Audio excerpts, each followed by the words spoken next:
Good morning. It's the 9th day of September 2024. Welcome to Good Morning Kenya. This is Good Morning Kenya on KBC Channel 1. A very sad weekend, of course, to the entire country.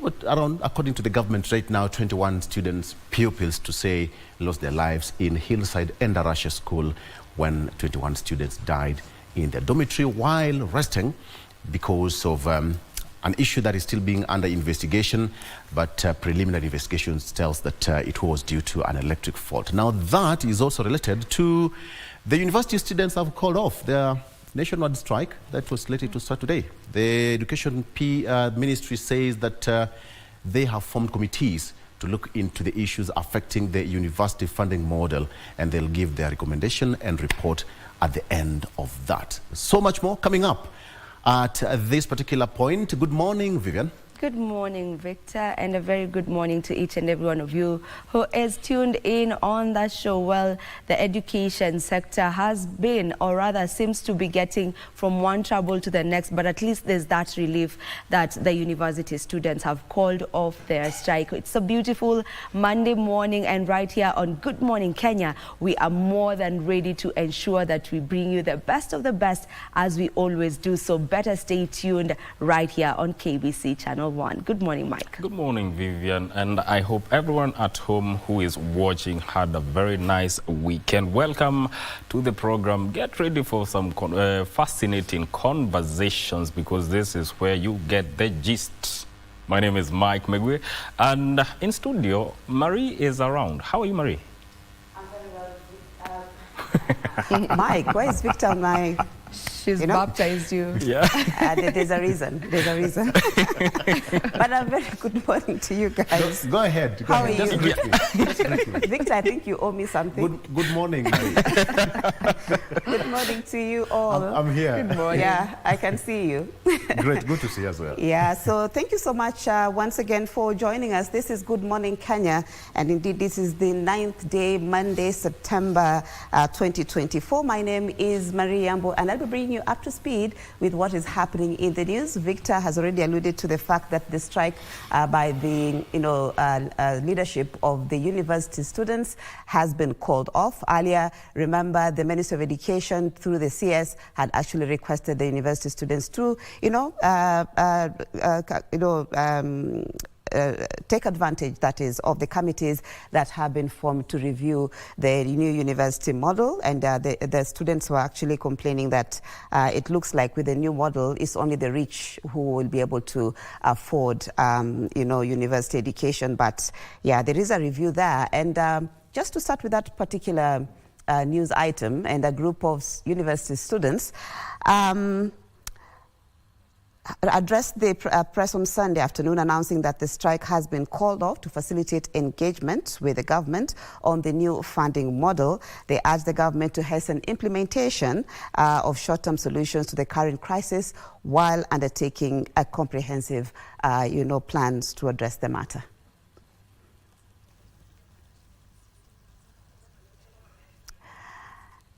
And let's move on to school fires, where a section of leaders in Machakos County has faulted the school education management over the recent spate of school arsons being witnessed across the country. Led by Machakos County Deputy Governor Francis Mwangange, the leaders have hit out at the school managers for not clearly understanding and executing their role of ensuring the safety of learners while in school.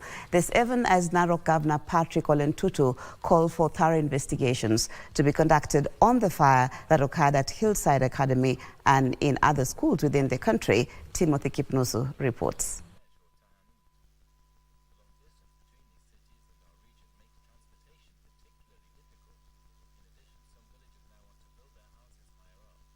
Ni vizuri sana na zaidi zile regulations ambazo serikali imeweka kuangalia kwamba shule zetu ambazo ni za mabweni vile zinapaswa kuwa, hizo regulations zifuatiliwe, na Ministry of Education, Ministry of Interior should ensure this happens.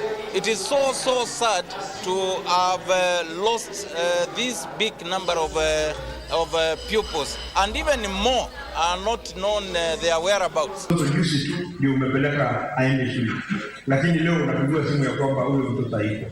Na waomba tu wazazi wetu, msiwatie walimu kazi hiyo. Hata nyinyi wazazi, ongelesha watoto wetu. Kuanguka kwa mtihani sio mwisho ya dunia, ambaye ati wanaogopa hiyo mtihani ndio wasifanye, ndio isijulikane nini nafanya. Deputy President Rigathi Gachagua has called on investigating agencies to be professional and lawful in executing their mandates and refrain from harassing and intimidating critics of the government.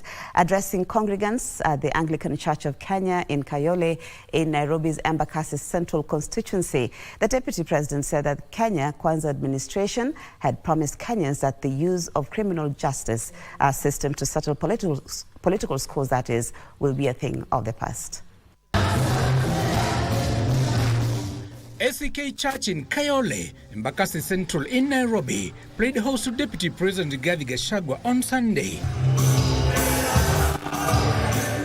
The Deputy President warning the Directorate of Criminal Investigations and other investigating agencies to carry out the mandate with professionalism and refrain from intimidating dissenting voices. All our officers should have 4 sets of laws to guide them. First and foremost, the Kenya Constitution. Number 2, the Penal Code, Cap 63. Number 3, the Criminal Procedure Code, CPC, Cap 75.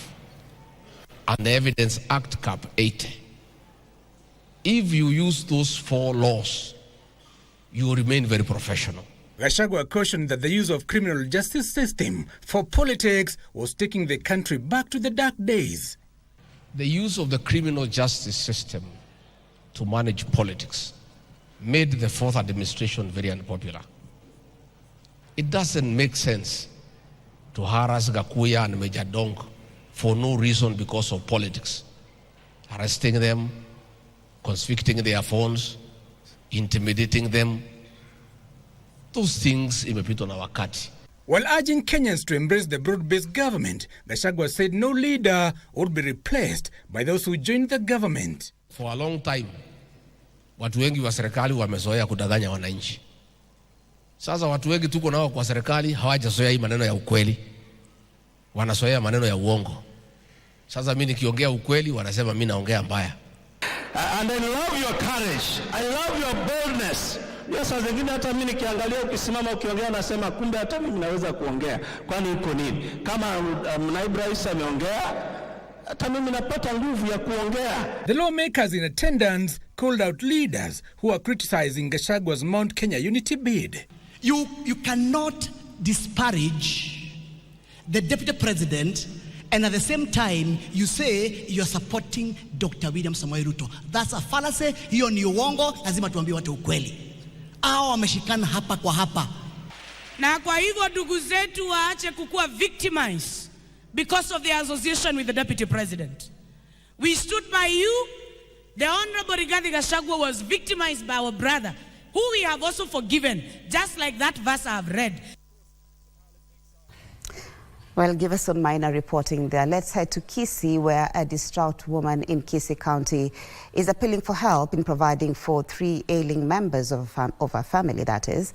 The woman, only referred to as Alice, lives under squalid conditions with her mentally challenged husband, son and daughter after she was chased away from her matrimonial home in Nyamira County because of the condition of the family members. Let's get more details on that story. Alice's life is a struggle. She has no option but to perform menial jobs to provide for her husband, 30-year-old son and 28-year-old daughter, all mentally challenged. Chased by her in-laws, the family moved to Sameta in Mokorero ward in Kisii County in pursuit of peace and better living, but all is not well.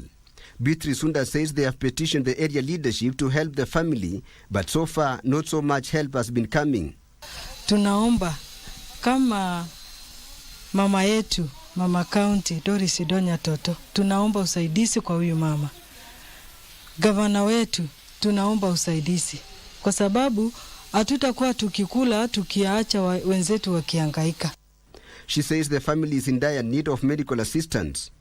Kama kuna usaidizi wa kusaidia hao watu wachukuliwe, waangaliwe, waone ni shida gani, wasaidiwe tafadhali. Ursula Mora says the family has had health problems for years. Mora says the illness began with the head of the family becoming violent and running away from home. Anapotea kutoka kwa nyumba, wanamtafuta, anakosekana, anarudi, akirudi nyumbani hayuko salama, pia anapomoa nyumba, anataka kutoroka, ni kama kichwa kilipata shida. Sasa ndio kulemaa hivyo, tena mtoto wake kijana wa kwanza ndio na pia akapata shida, anaenda shule, anarudi, hakuna ulemavu pia, pali ameketi huku ndio ameketi, pia msichana ndio huyo anaanguka chini kifafa, msichana wake tena. Tilio Marco, Good Morning Kenya. Now, residents of the Gitombe area in Kuria East Sub-County in Migori County are calling on the government to reinstate the General Service Unit police camp that was removed from the Mkarangarwe area. The residents say tension has been rising over a land dispute between two neighboring communities living in the region, and there are fears it could boil over. Led by Ntimaru East Ward Representative Caleb Wambura Chacha, residents of the Mkararangwe area have expressed concern that the security situation could deteriorate in the region where the two communities conflict over the parcel of land. Naomba kupitia kwa ngazi yako utusaidie tuwe na kikosi kingine pale Mkararangwe na pale Gitombe.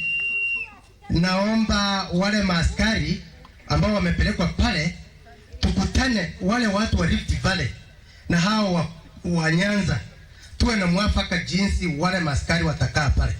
Migori Governor Ochilo Ayako and his deputy Joseph Mahiri, however, urged the government to establish a GSU police camp at a location mutually agreed upon by leaders from both sides to strengthen security, while a permanent solution to the conflict is sought. Leo mmenieleza kwamba the security officers wale walikuwa hapa juu wametolewa wakaenda kule. Sasa mimi kama gavana wenyu pamoja na waheshimiwa tuko nayo hapa, tutafikisha hiyo ujumbe kwamba maaskari hata hapa pia wanahitajika na wale wa juu huko wanahitajika kule juu, ili kuzidi kuwe na security ama usalama ambayo inatufaa. For Good Morning Kenya, I'm Christine Matunda.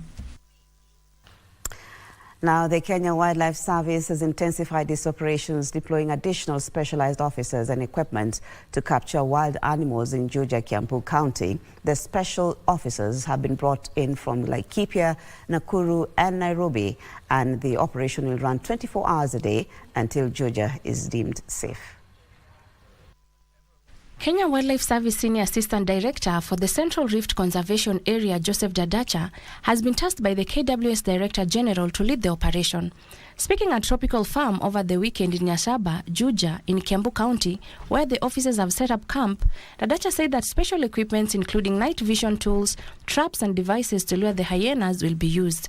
Once the hyenas are nabbed, they will be relocated to areas far from human settlement. Tuna mitego ambayo tunatega sehemu mbalimbali ili kuweza kuwavutia wale wafisi tuweze kuwanasa na pia vifaa vingine kadha wa kadha.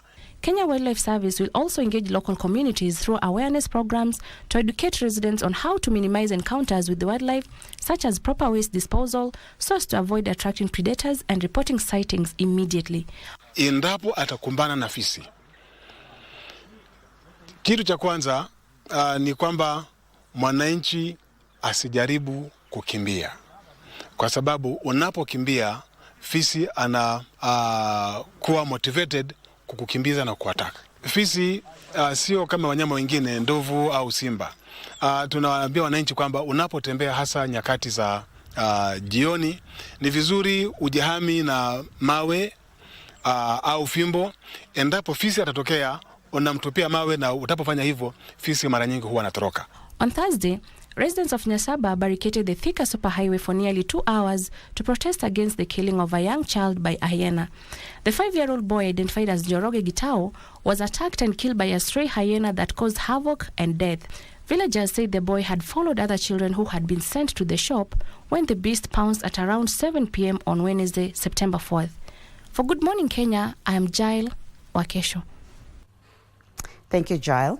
Agriculture Principal Secretary Paul Rono has directed the Kenya Tea Development Agency and the Tea Board of Kenya to fast-track the separation of 17 satellite factories from their parent factories in Kericho County.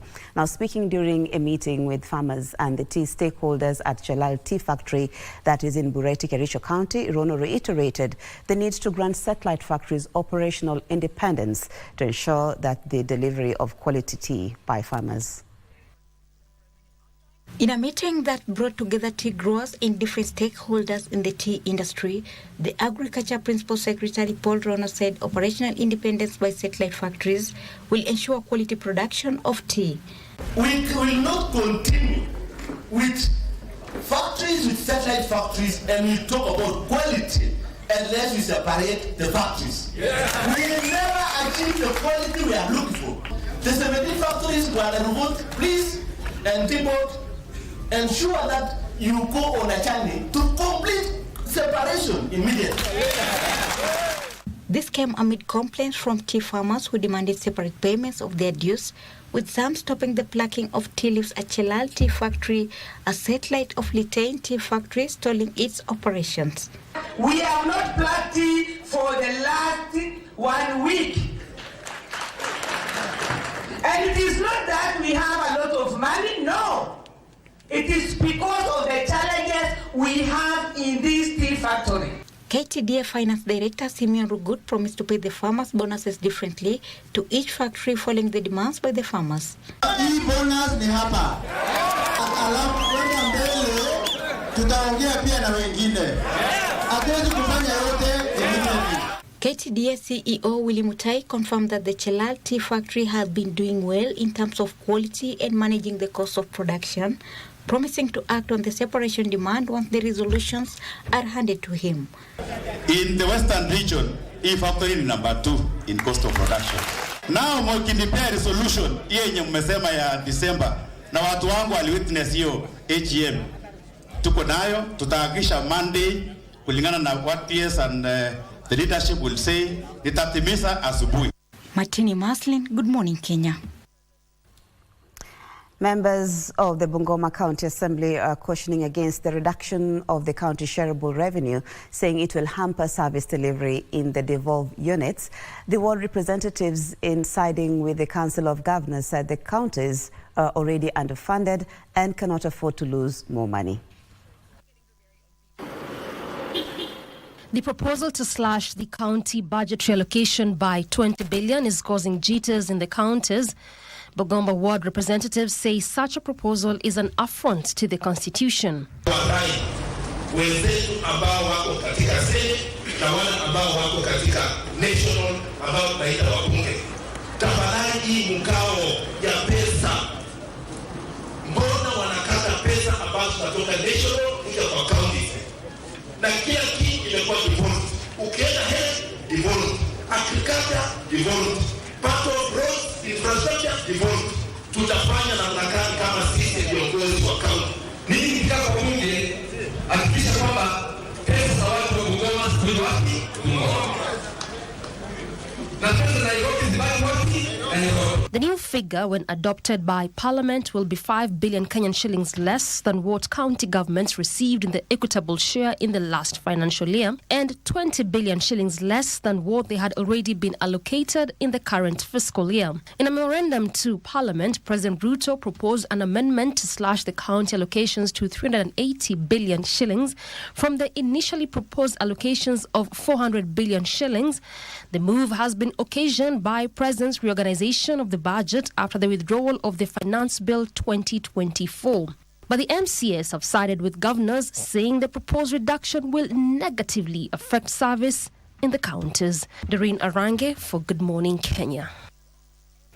Thank you, Doreen. Now to matters conservation, where the Kenya Wildlife Service has called for coexistence between wildlife and people in efforts to end human-wildlife conflict.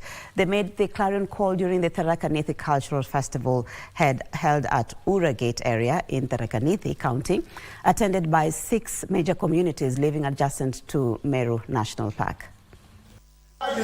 It was pomp and colour, the Tharaka Nithi Cultural Festival at the Ura Gate area in Tharaka Nithi County. with cultural songs and dance.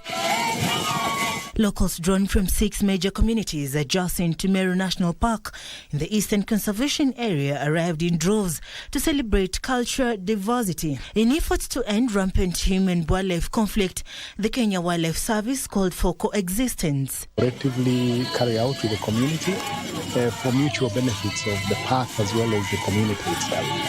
Therefore, today, as we observe this, we are looking forward to really marketing this festival to the country and as well as to the global community. The residents acknowledge the importance of wildlife and tourism. Iko na advantage yake, tukipeleka nini yetu na respondiwa haraka, juu inakula mashamba, lakini tukiripoti bado wanafuatilia, tunasaidika kwa haraka. Tumeona, tumeelimishwa kidogo, tuliambiwa kama watalii wakikuja wanaona na inaleta faida. Sasa watoto wetu wafunzwe, wajuane na wanyama na wajue umuhimu wa wanyama vile sisi tulifunzwa tukiwa wandogo. Nairobi for Good Morning Kenya. Now, fighting corruption, our stakeholders in the human resource management sector have raised concerns about the increase in corruption cases at both government and private institutions, saying it has adversely affected institutional performance. The group is urging human resource practitioners to desist from engaging in corruption and unethical practices in their functional areas for the socio-economic development of the country. Speaking during the 27th graduation at the College of Human Resource Management, Principal Margaret Kinyanjui noted that malpractices have been manifesting during planning, payroll management, recruitments, selection, deployments and transfer of staff. She said that human resource officers must uphold the highest level of integrity and institutional values for better results. Ile kitu ningetaka kuambia graduates wetu, tafadhali wachunge wasiende kuharibu jina ya HR, kwa sababu tunajua kazini watu wale wanachunga watu katika HR wanapata jina mbaya, kwa sababu pengine kuna wale wanapewa hongo ndio waandike mtu mtu na pengine hata hana qualification. HR mnaangalia watu vizuri, mnaangalia maslahi yao ya mishahara, ya health and safety, mambo ya recruitment, lazima muwe na nidhamu kazini. Her sentiments were echoed by Reverend Stephen Opio, who reiterated that the new human resource graduates have the power to turn around the integrity issues the country has been facing by ensuring that recruitment is done professionally and workers are employed on merit basis. The responsibility of managing effectively the resources of this country is based on integrity. It is very important for us to be able to understand as HR professionals that actually we are the gatekeepers of the respective organizations under which we operate. And therefore what we do becomes an example or sets an example for the HR profession as well as the people that we manage within our organizations. Kuna wanawake wengi katika HR kuliko wanaume, lakini sasa huyu boy child tumewatia motisha.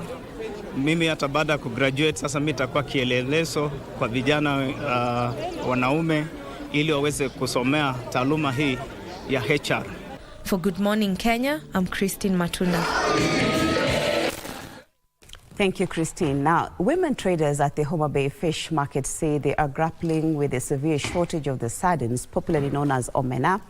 The traders are attributing the shortage to the ongoing clashes between Ugandan police and Kenyan fishermen, which has triggered a sharp increase in price of the fish, drastically cutting into their profit margins. The traders are calling on the government to intervene and restore normal trade conditions for stability in the market, saying they are frustrated and left struggling to serve their customers effectively.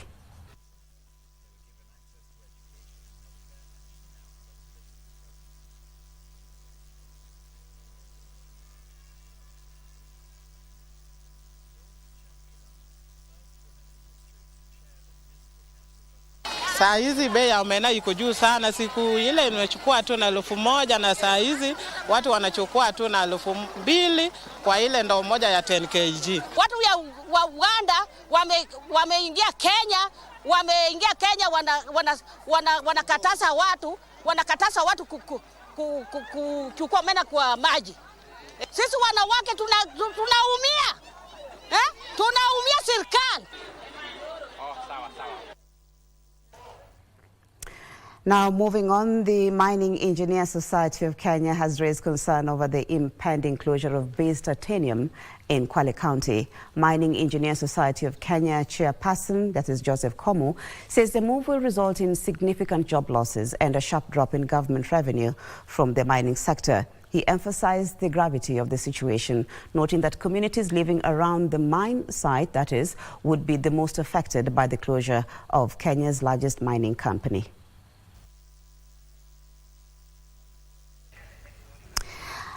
Well, moving on, the National Council for Persons with Disabilities appealing to over 6,000 persons with albinism who are not registered with the council to sign up to benefit from various empowerment programs. Let's get the details of that story with Parsai Frederick. Only 3,800 persons with albinism are registered with the council against a total number of 9,700 persons across the country. Kulingana na census ni watu 9,700 na wale ambao tuko nao katika database yetu ni kama 3,000 hivi. So kuna tofauti ya watu 6,000 ambao hatujui kule wako. Speaking in Kitui during a grassroots outreach program for persons with disabilities, Alex Munyere, who is spearheading the registration, lamented that the council has not been able to trace the unregistered group despite numerous appeals. Kwa watu ambao ni walengwa wa albinism, tunafikiria kutumia community health promoters ili watusaidie kuchukua information ya wale ambao wamejificha labda huko mashinani. He said the council is currently working jointly with the Ministry of Health to trace the said 6,000 unregistered victims, as well as register them so they can receive government aid, which includes sunscreen lotion, sunglasses, school fees, and even startup funds for businesses. Parsai Frederick, Good Morning Kenya. A look at sports now, where Eliud Magut and Cynthia Limo are the winners of the 3rd edition of the Nairobi City Marathon. Meanwhile, Robert Kiprop and Marion Kibor took top honors in the men and women's half marathon.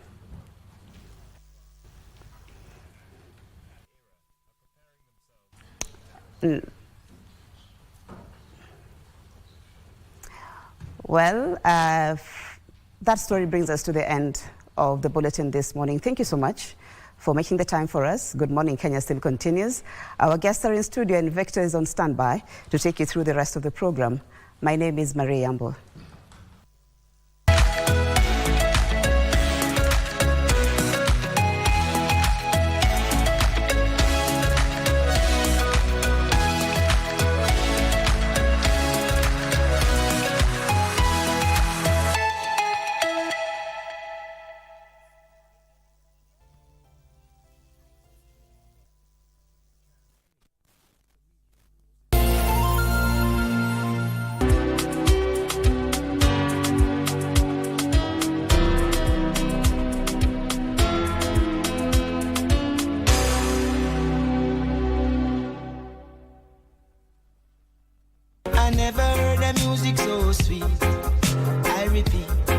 On me bread when big things are going. Remember, each and every Monday we have to shell down the place with nothing but the best of smooth way the vibes in your favorite station. You know these things, man. Alafu kila Tuesday, kata simu tupo side giving you Kenyan music from the 254. And of course, you can spice up your Wednesday by enjoying blazing hot hip-hop and R&B jams. We don't got no label. She say she want bottles. Vibes and vibes as we go all across Africa, Kenya, Nigeria, Ghana, all the way to Tanzania to give you nothing but the best on Afro Thursday. Make sure you make a date with us each and every single Friday with me, DJ_Liza Diva, DJ Colda, and me, Wanjiko. This is Club One Extra. Unanifanya nisikie kunyongwa.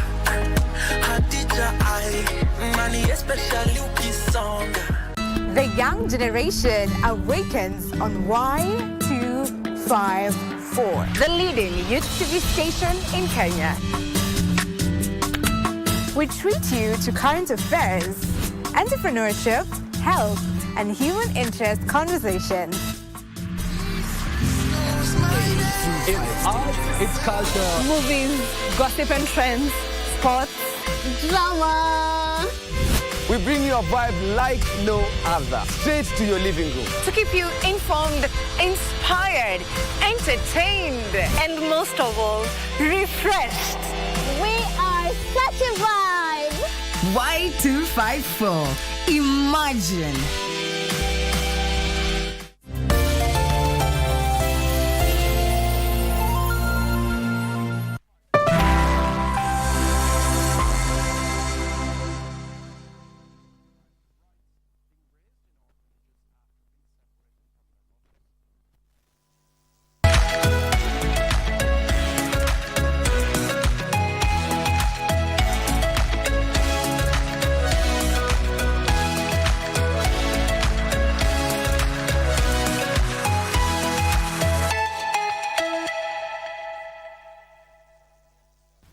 Welcome back. Good morning and welcome to Iron Politics right now on this 9th day of September 2024.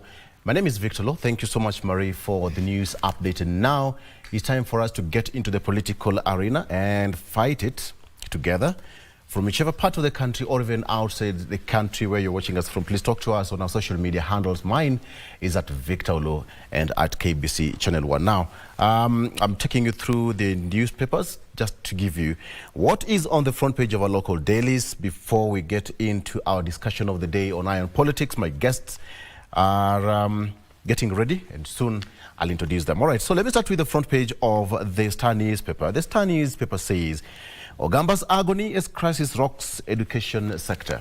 Ogamba is that is CS education. All right, that is Julius Ogamba. Ogamba's agony as crisis rocks education sector. That is what is making on the splash of the Star newspaper. It says that Hillside Fire has also exposed incompetence of quality assurance in schools. Could it be a case of being in a fix? Because now the CS announced the formation of 2 committees to review funding model. This is something that has been debated over a couple of weeks, if not months now to say, and now the committee has been formed. 2 committees already formed to review funding model. The student leadership of different universities across the country threatened to go on strike starting today. But now it seems that the CS has bowed down to the pressure and now formed 2 committees to review funding model. This will include university leadership, some of the professionals, as well as university leadership to review the funding model. Thereafter, a report will be handed over to the government for appropriate action to be taken. That is what is here. So could it be a season of discontent? Because number one here, an illustration by the Star says that now there is a lecture strike, school fires, varsity students demos, university funding model confusion, and finally, split in Kupet over teacher strike. So it's a lot of heavy load for the CS, so to speak, because dealing with all this barely 2 months after taking the office is not...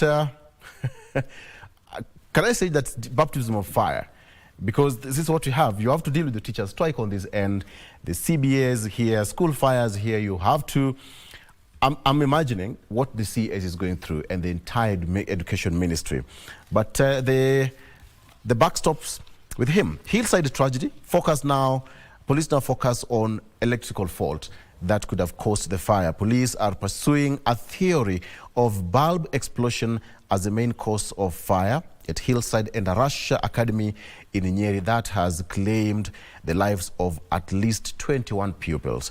That is what is here on the front page of the Star newspaper. The story still continues, page 2. Let me just take you through that because now pupils say that sparks from an exploded bulb landed on a mattress. That is how it is here. And now police are now pursuing a theory of bulb explosion as the main cause of fire at Hillside and Arasha Academy in Nyeri that claimed the lives of at least 21 pupils. According to detectives aware of the probe, The account given by the pupils indicates that the sparks from the exploded bulb landed on a mattress and started the fire that spread fast. And now they can now zero it down to a bulb explosion. It was the bulb near the dome entrance, which is now said to have caused the fire. The investigators say that the electrical fault theory will bring them into back to question of how well the dormitory facilities at the institution are maintained. That is what is here on the front page. Of course, 21 pupils losing life, young souls, so to speak, 21 of them. I would imagine at that particular time of the night when almost all of them were asleep, you know, their point of reaction as pupils, they don't have that sense of quick reaction in case of an emergency. And so you'd imagine the confusion that prevailed at that particular point. So that's what's here. Allow me to introduce my guests so that we can just get into this discussion pretty fast. I have got Engineer Crispus Othimba, who is leadership and governance expert, joining me in studio, and Dr. John Mukundi, who is also a governance and policy expert. Gentlemen, welcome to the program. Good morning. Good morning. I started by asking you how your weekend was, and Crispus, you made my morning a bit, I felt a bit hungry because of what you told me. Mbuzi lichoma wapi? Mbuzi lichoma kule Masaini, Kajiado, Kitengela sub-county. Good to see you. Yeah, thank you so much. Great. Yeah. Mukundi? Yeah. Karibu sana. Thank you so You also went to church? I went to church. We also went to church. Bwana sifiwe. Amen. Amen. Yes. Great to see you again. Okay. Great to see you. So, gentlemen, let's just start where we begin, where we should, because now, before you go back to the full page of the Star newspaper, 21 pupils losing lives at night. Let me start with you, Daktari. This was something that perhaps nobody expected to happen at that particular point. But now, the speed at which it took for it to be detected and perhaps to be contained, 21 lives were already lost. Yeah, it's a little bit unfortunate. Yeah. And my condolences to the family. And one of the things that I realize is that could be there are so many things that have not been done in our schools. And it seems like we have some lapses, especially on some guidelines regarding the safety of our pupils and the safety of our students, which requires to be relooked at. So it was a very unfortunate thing. But as we can see, is almost something that is spreading very fast in other areas, and therefore I think it is something that requires to be looked at and special measures to be taken so that we do not have such incidences again. Yeah, it's quite sad that it's something that is happening for the first time in Kenya, and whatever you're saying is not again new. You know, precautionary measures, the designs of these dormitories, you know, the spacing and how many students a dormitory should, you know, hold. Or, I mean, this is not something new, Doctor. We've talked about this over and over again once, you know, whenever we had such kind of, you know, tragedies. Yeah, you know, the problem in Kenya, we have a lot of mere talk. Yeah. But we do not have some implementation. We have very good reports, but we do not put those reports in from paper to work. And therefore, I believe this is a wake-up call that we do not need to go that way again. Because for this, I think it is not something new that we have been having in Kenya, but you realize there is nothing that is being solved. If you find a problem recurring over and over again, it simply means that it has never been solved. So I think we have the Ministry of Education.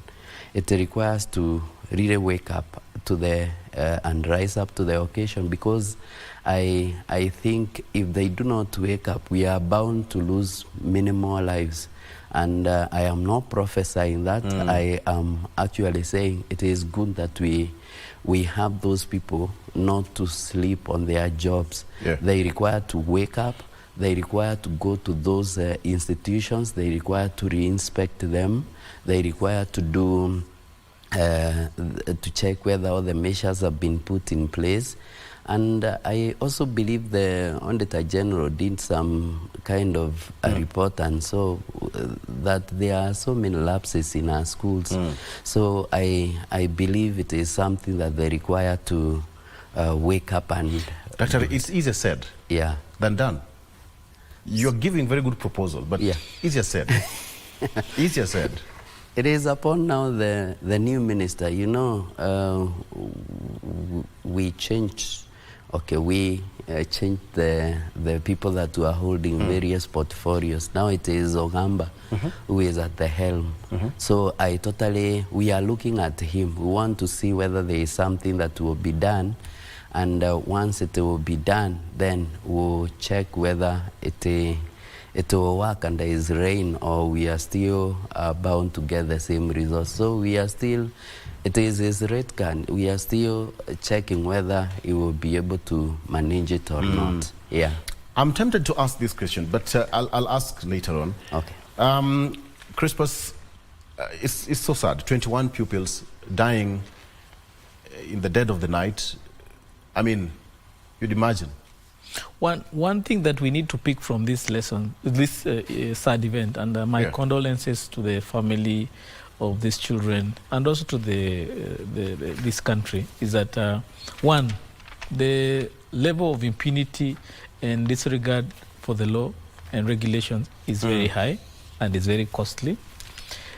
Corruption has a very huge cost to our country, not just in monetary or property loss, but also in terms of how it puts lives in danger. Because if, for example, this school was required to comply and somebody took money to look the other way, it's very sad. The other thing also we need to pick from this sad event is the fact that how prepared are we in terms of disaster?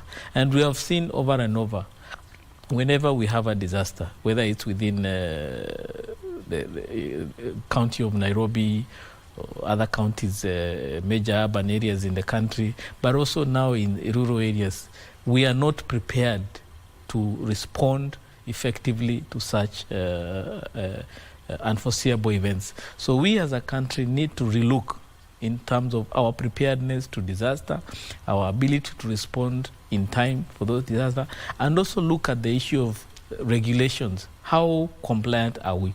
For example, we are being told that within that dormitory there were cardboards. Those are highly flammable material. So even if, for example, it was an issue of the bulb bursting, exploding, the fact that there were quite highly flammable material within that confines of that school, that room, suggests to why that fire was so high that people are not even able to put it out within a very short time. So we need to really appreciate the importance of being compliant on areas, for example, of safety. I work in an industry where if you are non-compliant on issues of safety, for example, just wearing a safety harness and you're working at height, that work should stop until you comply. So we also need to get a point where if a school is non-compliant, you shut down that school and you reopen it until the day it is compliant. The element of, for example, the issue of distance between beds, the distance between the pathways, the issues about doors and how the windows open, the issue of if there's a matron there within that room, those are very important things for people. There are bare minimums that must be complied with. And if a school cannot meet those standards, then you have no business operating that school. Gentlemen, we are here. We all know this gentleman called Michuki. When Michuki rules became law, we are still singing about Michuki rules posthumously. And we can see how it came about. And then later on, we also had Matiang'i rules, which directed all school buses to be painted yellow. That was complied with. When Michuki, the former Cabinet Secretary, came up with proposals to streamline the transport industry, we all know how government went head on. And until now, years from 2004, we are in 2024. That is 20 years later, and Michuki rules still stand. I'm just posing this. What if the cabinet secretary and the government at large directed all schools to come up with measures. If you don't have fire hydrants, for example, if you don't have, a school doesn't have the fire extinguishers, the sprinklers with the sensors, then those ones must be installed in schools. Don't you think it can be done? Let me start with you, Dr. Yeah, we are still talking about Mishuki rules to date. Yeah, and you know, that is something that we are still enjoying until now. Even the Matiang'i issues have been enjoyed until now. So I totally believe that that one has to do with the strength of the sitting cabinet secretary. If the secretary is not strong enough to push the things forward, sometimes that is what we call the government. And therefore, if he is simply weak, it is very difficult for any policy to go through. And that is why you realize that such things are based and are tied to personalities. There are several other cabinet secretaries who have tried to do things and they are not working. Yeah. We even have the issue of plastic bags. You realize it worked. But it all depends on them. To Siende Valley, when Corona came here, all of us were checking behind bars. Yes. Just because of that mask worth 20 shillings, 10 shillings. Kabisa. I mean, it's about enforcement. It is about enforcement, and the buck stops with the person at the helm. That person, that personality is what can bring that change. Yeah. If the personality is weak, nothing will definitely work. Okay. Yeah. Engineer. Well, I'm a believer that you may not police our behavior 100%. It all goes back to, as a country, what values do we hold as a nation? When you are told about safety within a certain space, how do you look at that information that you've been given, that you need to be safe, you need to operate your business in a safe environment? We still have challenges where our country, we don't have values as a society. When Michuki brought the rules that he brought that time, and he rallied the whole country towards this compliance that he required, and he was seen to demonstrate that he's committed to do that, Kenyans supported that initiative. The administration had then allowed ministers to do their own work, and even the civil service was required. Remember, they had the rapid results initiative, where every member of the civil service was required to demonstrate within a very short time his performance or her performance. And this is something that we need to bring back on board. We cannot be the country where we respond to salary strikes within days, but we cannot respond to issues of compliance with the law 3 years or 4 years later. Yeah. A good example is, for example, the Londiani accident that happened last year. Up to today, the same behavior that was being carried out at that road junction is still being carried out today, and is exposing Kenyans to safety issues. We have many examples we can give where the issue of compliance is required but has not been met with the required weight of the law or the sincere commitment of the Kenyan people. So we as a country, we must do our part in terms of being committed to complying with the law, having a sense of value for our nation, having the sense of value to life, for example. Money should not be first. It's not about money first, then lives later. We should be able to say, what am I doing in my business that preserves and protects lives? Because a lot of these things, we cannot have policemen everywhere or enforcers everywhere. It boils down to you and yourself and the people around. There is an update from the government spokesperson, that is Isaac Mwaura. It says that it took more than 5 hours to contain the fire.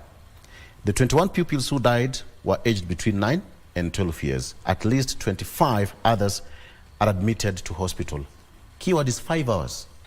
And now, out of 156 boys in the dorm, 135 of them have been accounted for, either at home or in hospital. But the key word here is 5 hours. You would imagine 5 hours. For example, I'll give you an example. This is a room where you hear there are cardboards, their mattresses, their blankets. Yes. We go back to our standards. For example, what kind of mattresses are we manufacturing?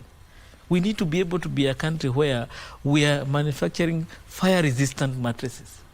That even if they are about to catch fire, it takes time for that to burn. Yeah. These are technologies that are available. Why should we have cardboards to try to control the heat within the room? Why don't we have other materials that are fire redundant in terms of constructing those dormitories? Those are the standards we need to bring on board and ensure that they are fully enforced. The problem is that we say one thing, but what is happening on the ground is totally different. And then every year every 5 years we're changing our administration, the culture in running our business in government changes, and things become as usual. Impunity sinks in. So there's a lot we need to change. How we construct those dormitories is the first thing we need to address. How do you have materials within that room that if there was a fire, it will burn so highly? Because that fire could not be contained for 5 hours because the kind of materials that were there were highly combustible. If you burn a mattress, some of them that are manufactured in this country, it's like burning petrol. But there are mattresses within the industry that you can put in schools that don't have to be burning to such high levels. Yeah. Dr. 5 hours is somebody talk even 1 hour, but even an hour is too much when a situation like that happens in the night. But 5 hours, let's start. It's already 7 and it goes up to 11 a.m. Yes. The fire is not yet contained. 5 hours, someone has landed in Dubai. I mean, let's put it that way. Or you've gone to Kisumu, you've arrived in Kisumu.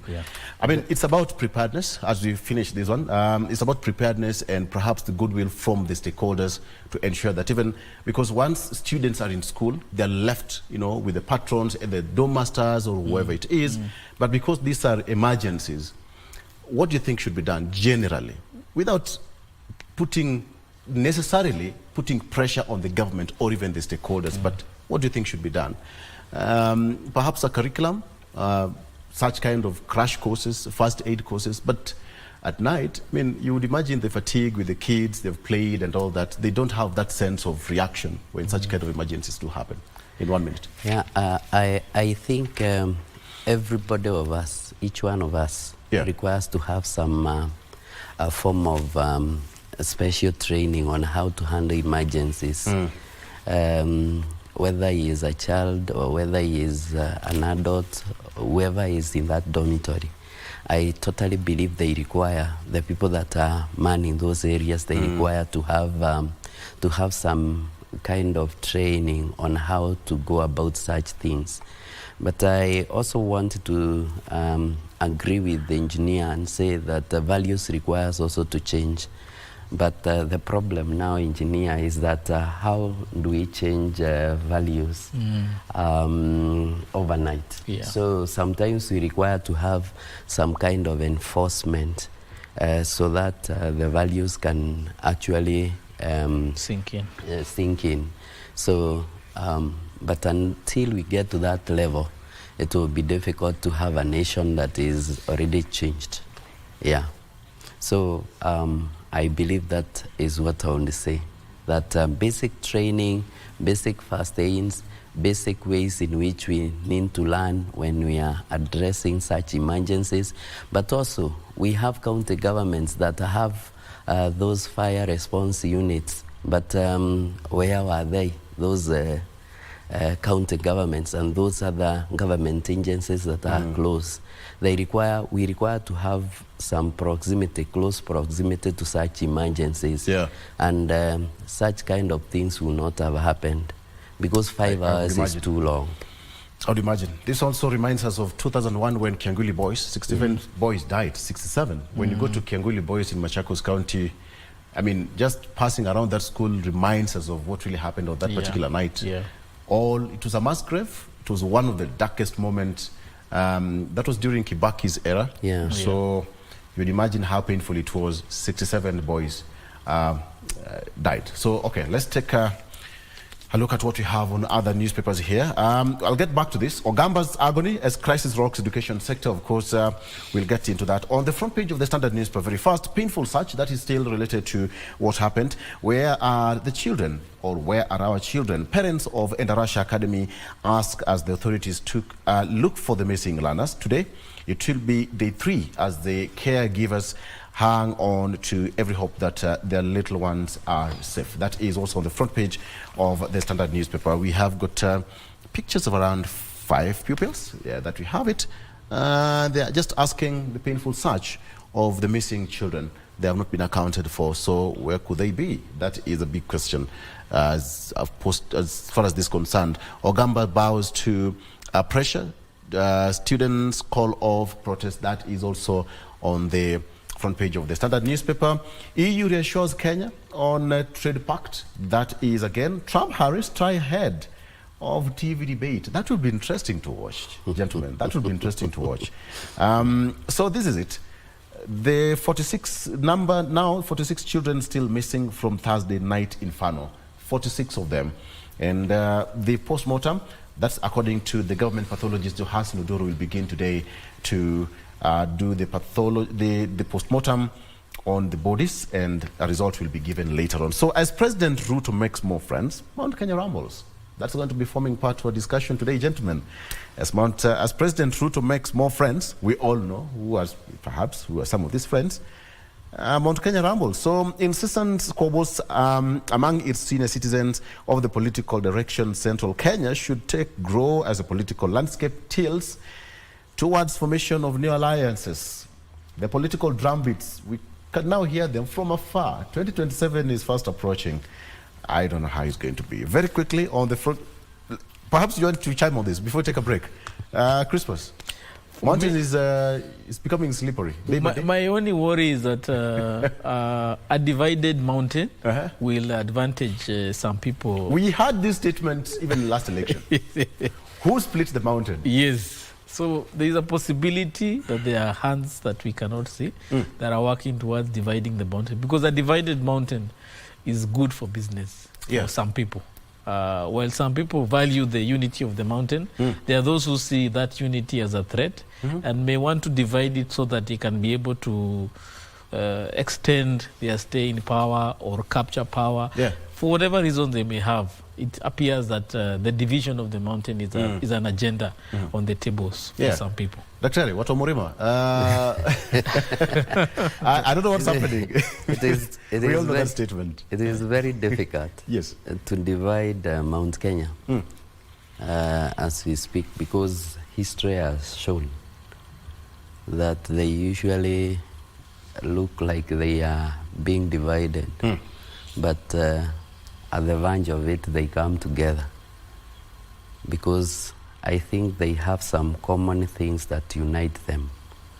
And that is why they come together every time they realize it is like they are being threatened as far as their unity is concerned. So I don't see that. And anybody that thinks that dividing Mount Kenya will give them some kind of an advantage will be wrong.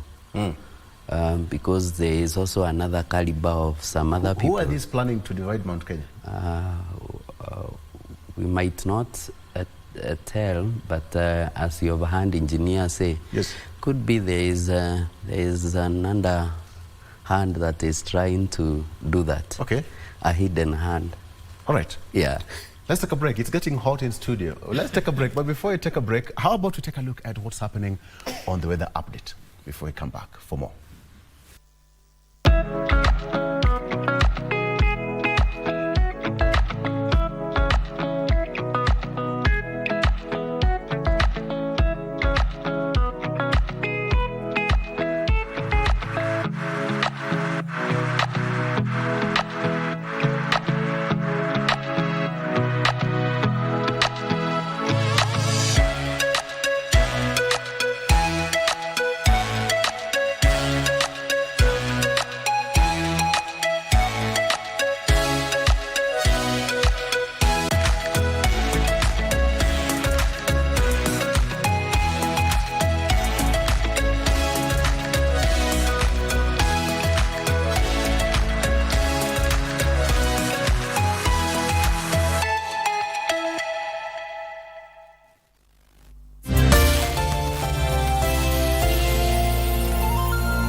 Chema Sunde. Unaharakisha, ngoja kidogo, niko na wimbo mwingine ningependa kuongezea juu. Majina yako kamili? Peter Monjiro Denkeng pakamnatenga matuwe pilo komio wangewe ni berbero gwe kitolo. Mi basta komio ngori ole marape. Bwana. In front of you is none other than Julius Nyambegera Moraka, ready to present to you a presentation. Scratch my back, I scratch your back. Ingeida. Pato kunisika hivyo tena. Ngota tena.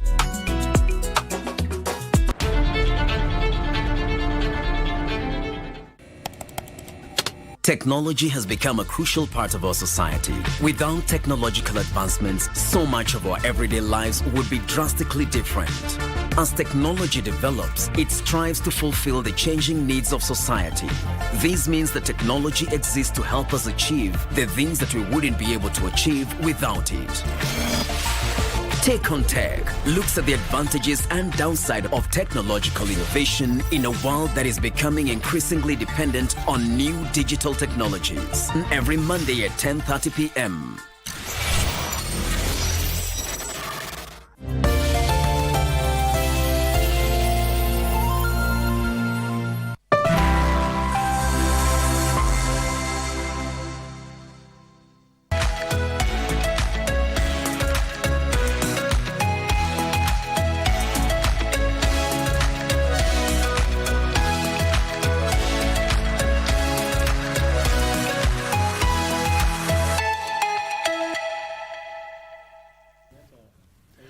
All right, welcome back.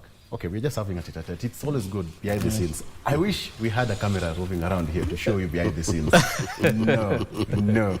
Okay, so gentlemen, as President Ruto makes more friends, Mount Kenya rumbles. This reminds me of 2007 elections, 2003 election. It also reminds me of 2022 general election. They split, at some point even Raila Odinga was given some shoes to climb the mountain. And lots of debate was about the mountain. And now what we're seeing is that rush to capture Mount Kenya or to split it, whichever way you look at it. But what is now happening is that, according to me, gentlemen, and let me ask you this, why Mount Kenya? Why not Coast? Why not Nyanza? Why not Central? Why not Rift Valley, etc., etc.? Why Mount Kenya? I think Mount Kenya is a vote-rich area. We have so many voters in Mount Kenya, and they primarily determine, to a great extent, who becomes the president of the Republic of Kenya. They have that determination, because you realize even those people who were vying, let's say in 2022, they had to get their running mates, both of them, the front runners from Mount Kenya, because it is an area you cannot ignore in Kenyan politics, because it gives you enough voting. So I was, before we went for the break, I was trying to tell you that whoever wants to break Mount Kenya may be getting it all wrong, even if it breaks. Reason is because if we happen to get a disgruntled Mount Kenya right now, and still we have the Gen Zs who don't feel like they are okay, if the two particular constituencies now meet, it will be disastrous for anybody. So I totally think that it is the high time that we also think about that. If anybody wants to become the president or something like that. So it is not good for the president to have Mount Kenya carved off from his part of those people who support him. And it is not also good for anybody in Mount Kenya alone to think that he can become the president. You require other parts of this nation for you to be in a position to get that. So it is a very difficult calculation. Yes. What will the politicians do in as we move towards 2027? Because now it seems that they jostle to either to break Mount Kenya or to unite Mount Kenya, depending on who is running after what, we'll get it. But who is going to win that particular battle? Whoever is splitting it or whoever is uniting it? Whoever is splitting it, I think you will lose. Okay. Whoever is splitting it will lose. The reason is because if you realize that Mount Kenya can be able to afford about 8 million or so votes, then there is also the opposition. Could be people who may not feel okay from the other quarters, or people who will not fall apart from the other people that are not Mount Kenya. So that is an area. If Mount Kenya happens to join, it will be too difficult for the person splitting it to get it. Yeah, so I think it is difficult.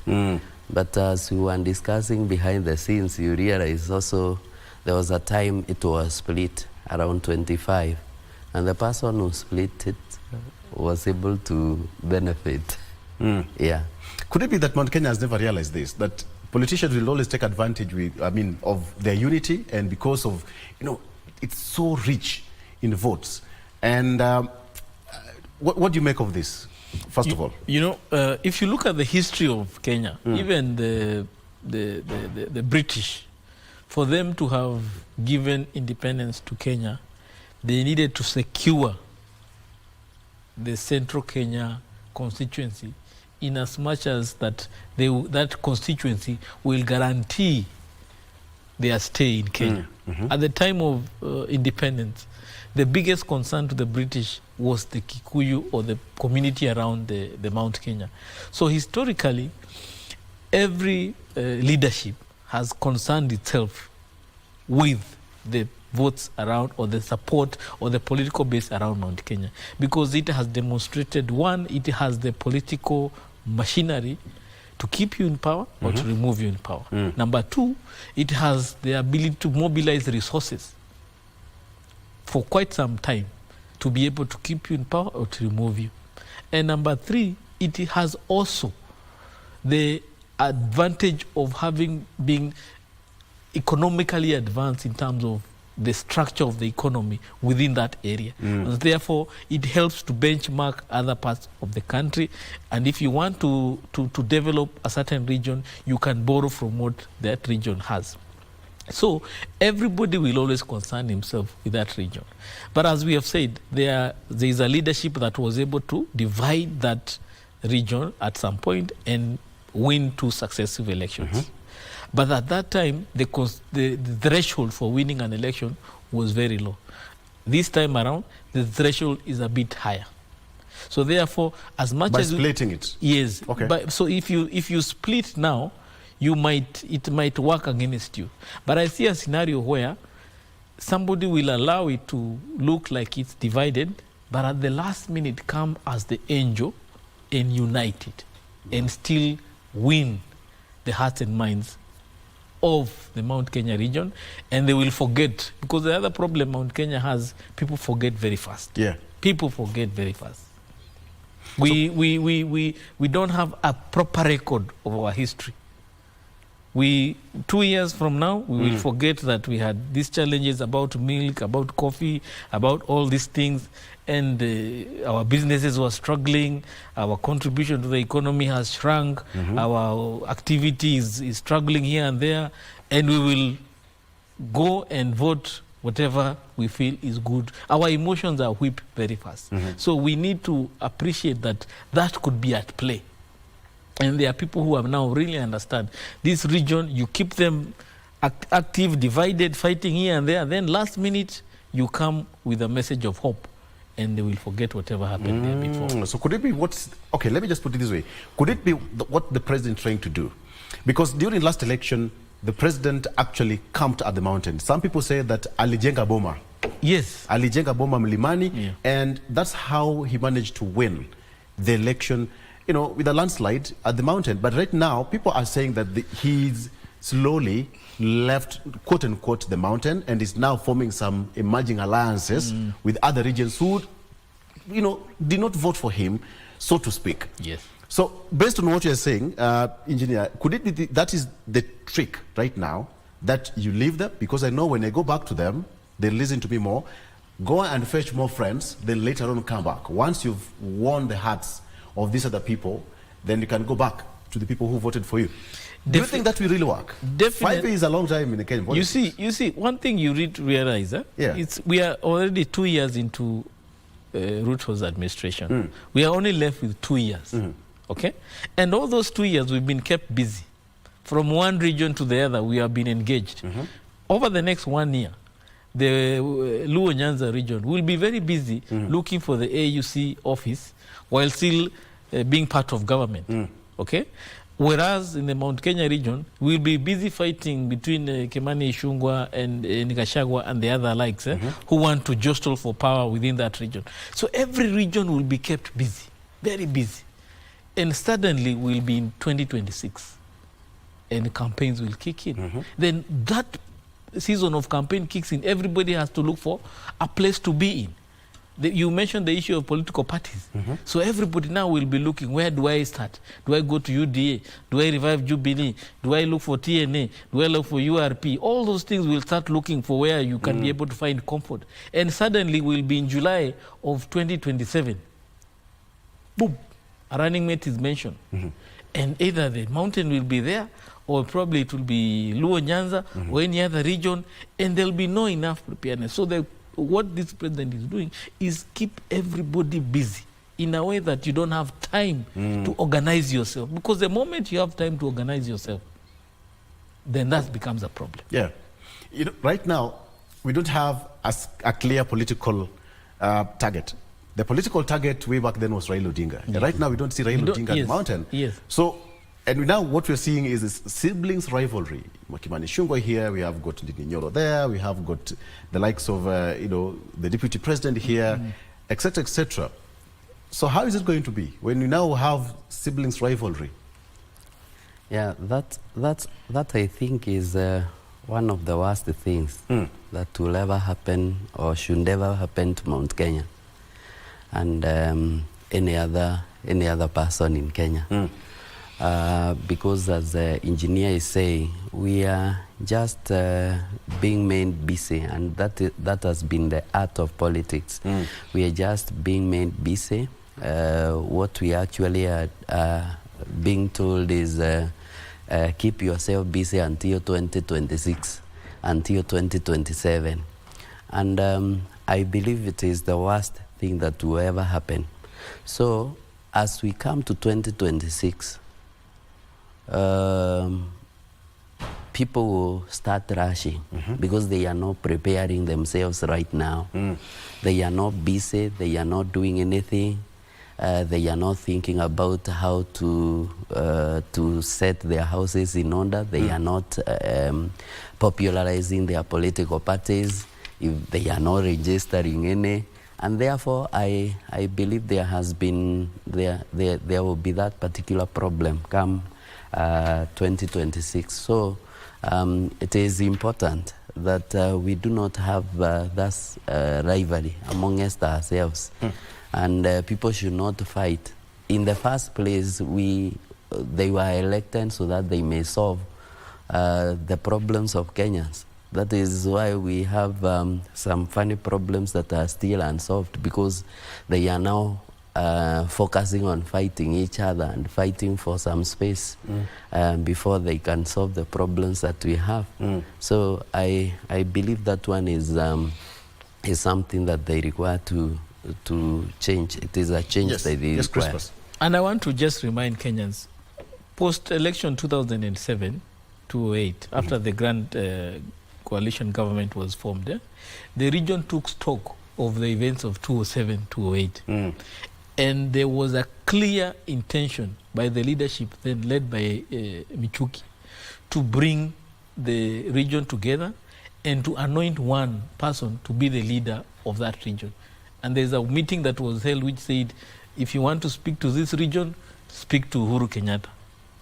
Okay, he was then deputy prime minister and was facing the issues of the ICC. Yes. So there was a lot of intention towards galvanizing and organizing that vote, so that come 2012, 2013, if you wanted that vote, it was coming one as a block. Yes. But the unfortunate thing, and this is to the former president, Uhuru Kenyatta, he did not take that responsibility the same way that he was bestowed with the leadership of the mountain to also prepare one person who would be the spokesperson or who would be able to be the organizer of that vote. So he had, between 2018 and 2022, he had 4 years to organize that vote, and he did not. So we were left with a region which was leaderless, for, so to speak, and it was for grab to anybody. And by the time he was coming to tell us about Raila Amolo Odinga, it was too late, because William Ruto had already built a house, he had already married a wife there, he had paid dowry, he had done everything that is required in the custom of those people to be able to win the minds and hearts of those people. So it was too late for him to even come and tell Raila Amolo. What message of hope perhaps will he carry around this time around the mountain? The one thing that probably he told the region, listen to me. Some of the things that you are being promised may not happen. They are getting credence every time. You can see, oh, we were told these roads will be done. They are not there. This region will have these challenges. It is having these challenges. So there is that credibility that they're gaining. And his silence also is helping, because what he doesn't say is what people are wondering. What is this man not saying? That silence is where the problem is. And unfortunately, the bickering that is happening in the region is not helping in any way, because it is leaving the region confused. And we also have a very high population of young people who are also not following what the elders are saying. They are in their own world. We have the problem of alcohol consumption in that region. We have the challenges of the economy of that region being threatened. So there are a lot of challenges that are happening in that region that come 2027, we don't know the kind of narrative this region will carry that day. Will be the narrative of hope or despair? Probably there'll be voter apathy. Probably people will not even consider expressing any interest. Will we have strong leaders presenting themselves? Remember, some of the MPs and the senators elected this time, they are very fairly young people, new people who have not much experience in politics. The veterans were pushed away. Will the veterans come back? Will there be people who are ready to put their money in this election to make sure that the region doesn't lose? Even the ones who are in office today, what are they doing to help their region? Despite having 11 or 10 members in the cabinet, what are they going to do to make sure that the region benefits before they leave? So there are a lot of issues that we need to consider in terms of the kind of decision Mount Kenya will make come 2027. Dr. Do you think Mount Kenya is feeling the same way he's saying it? The voter out there, what do you think is running through the mind of that voter? Yeah, the only problem that is there in Mount Kenya is actually that gap. And I believe the sibling fighting that you're talking about has been brought about, and it is being brought about by that particular gap that has been left. So the deputy president is trying to fill that gap. And other people are also feeling that he should not fill that gap. We are also there, and we can fill that gap. So that is one of the... But has taken way too long, 2 years. Yeah, that is one of the... That is one of the things that is ought to have ailing. been an immediate assignment. Yeah, so the voters out there, they are just confused. They are waiting for the dust to settle. And that has been it. It has been the pattern that has been there in Mount Kenya. Sometimes they wait and they settle on one particular person. And I believe it is still going to happen because as it is right now, they are feeling that there is nobody there is nobody that is... There's one you're trying to avoid, kingpin. There is no kingpin. You're trying to cut around it. There is no kingpin around. Yes. And therefore, they are waiting for that so that they can follow. And they follow religiously. But also, I think in Mount Kenya, there was that failure a little bit, that we were not guided. And you see, in Kenya, politics is usually guided. Yeah. So I believe we, on the part of Uhuru Kenyatta, as engineer say, I think we were not guided enough. What's the danger of that? When there is a gap in the mountain, there is a reason why Mountain embraced President William Ruto. Yes. Because President Uhuru Kenyatta was exiting.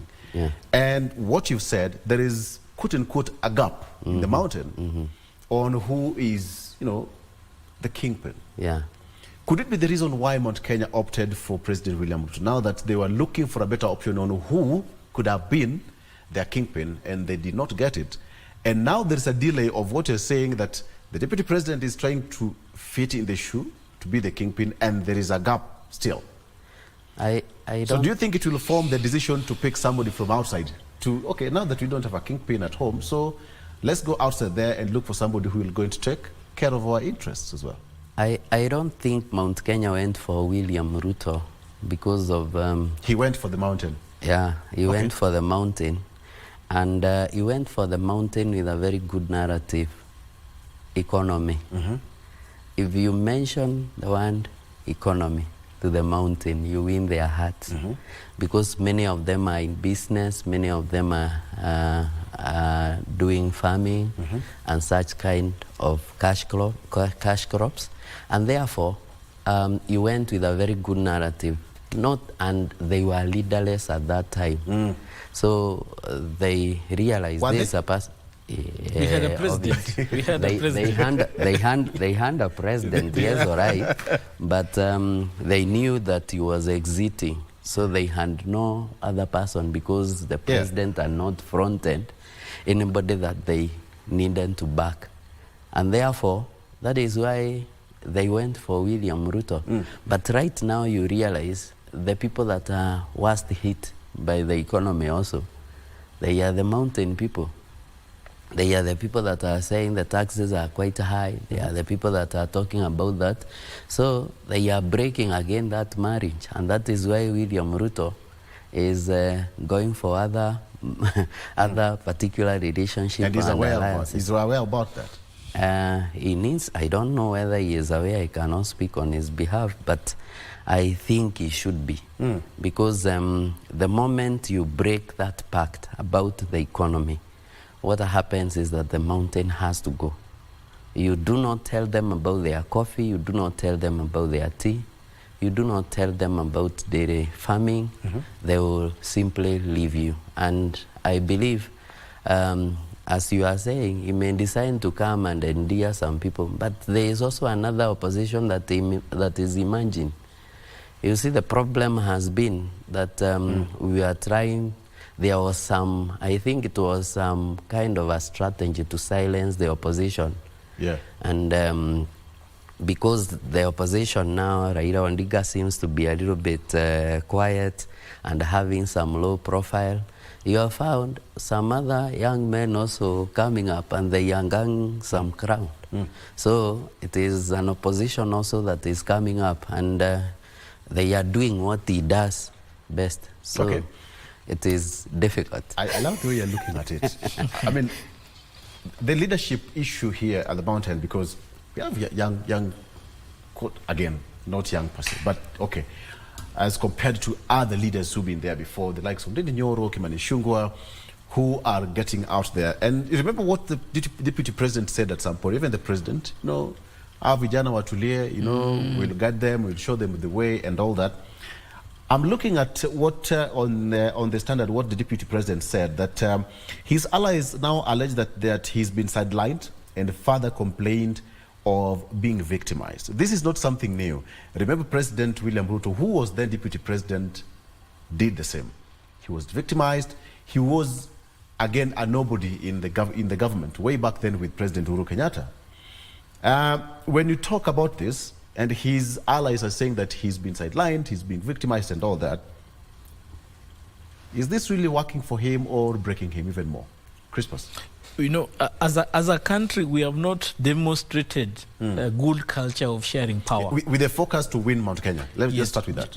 Just generally, we don't have a culture of sharing power with a bit of decency. If you remember when the Grand Coalition government was there, Raila used to complain about not being provided with a toilet, the carpet was half, the carpet nusu. You play the victim. Yeah. So everybody who is supposed to be second in command in Kenya over the last, say, 20 years, even when Raila he said Kibaki Tosha, assuming he was a de facto second in command, he also complained the share of government was not enough. So we've not developed a very good culture of where if I come to work with you in forming a government, you need to respect me as your co-principal or your principal assistant. And the same challenge that William Ruto went through in the other administration of Uhuru Kenyatta is the same thing that is happening now. It may not be directly from him, but maybe the people around him who were exercising more power than they're supposed to have, they are frustrating the deputy president. And I also don't see, even if a future president, if we don't change this culture where people who are supposed to be your deputies or co-principals, you don't respect them being treated otherwise. Do you think it's the reality or it's just a copied script? Okay, now that you are here, you also run with the same script, saying that you're victimized. We may not know. You're being underrated and all that. We may not know. Yeah. But going by the man who we know regard the Gachagua is, he's a truthful man. He says as it is. So whatever he says, we must hold him to that. That if he's frustrated, he is frustrated. When he's not frustrated, he's a very happy man. And he shows it. He does not hide. You understand? So he might have been denied a chopper then. Now he has been given a chopper. Have you ever seen the deputy president saying that he's happy ever since they elected? I mean, let me just put it that way. Have we? The deputy president has had his good moments where he has really won a good card in a game. But when you hear him complaining, there is a problem. You know, it takes one thing. Maybe you are denied fuel for your cars. That's it. Or salaries are delayed in your office. Interesting. Or your suppliers are not paid. Some of these are different casts, but the script that they play, the plot remains the same. Yes. Some of these things are political gimmicks. And in politics, you play victim. Yeah. Once you play victim, you get more votes and sympathy votes for that matter. You realize even when President Ruto was the deputy, at one particular time, he was saying, tunatengeneza barabara. But when he comes to another area, he says that I am being victimized, there is no what. But when he goes to another area, he is sharing the budget, whatever. So you can imagine some of these things are usually there to just create some sympathy vote. And I believe that could be, if we take that he is a truthful man, is okay. But also don't underrate the fact that there could be a political scheme. Okay. Yeah. Let's take a break. As we come back, I want us to take a look, move from the mountain to the lake. Now, the president has shifted his attention somewhat. Somebody would say that he's shifted his attention from the mountain and now to the other side of the country. I don't know how this is going to work, but there's something Crispus said. There is a narrative that will be moved towards the mountain, towards 2027 election, around 2026, to the voters. I want to get that narrative. Tell me, what narrative will that be, and how will that change the voters' perspective in the mountain? Let's take a break. We'll be right back with more. Stay with us.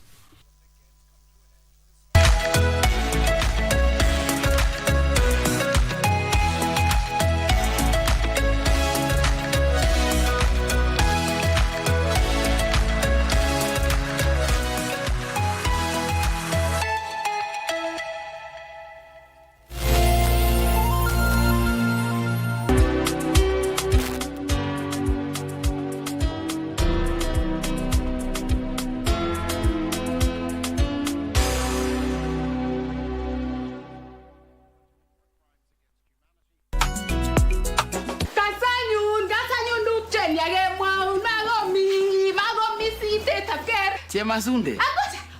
Unaharakisha, ngoja kidogo, niko na wimbo ingine ningependa kuongezea juu. Majina yako kamili? Pito Monjiro Denkeng paka mnatenga matuwe pilo komia wangewe ni berbero gwe kitolo.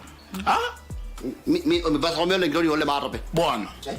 In front of you is none other than Julius Nyambegera Moraka, ready to present to you a presentation. Scratch my back, I scratch your back. Bado kunisika hivyo tena. Ngota tena. What's wrong with your head? Eh?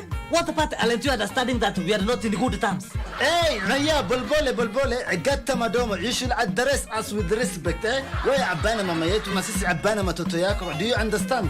Why on earth would I steal a few bales of cooking fat and tissues?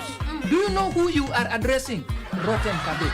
Malumu, I know I let you down, but I had nothing to do with what happened. Have I addressed you? No, Malumu. Then shut your mouth.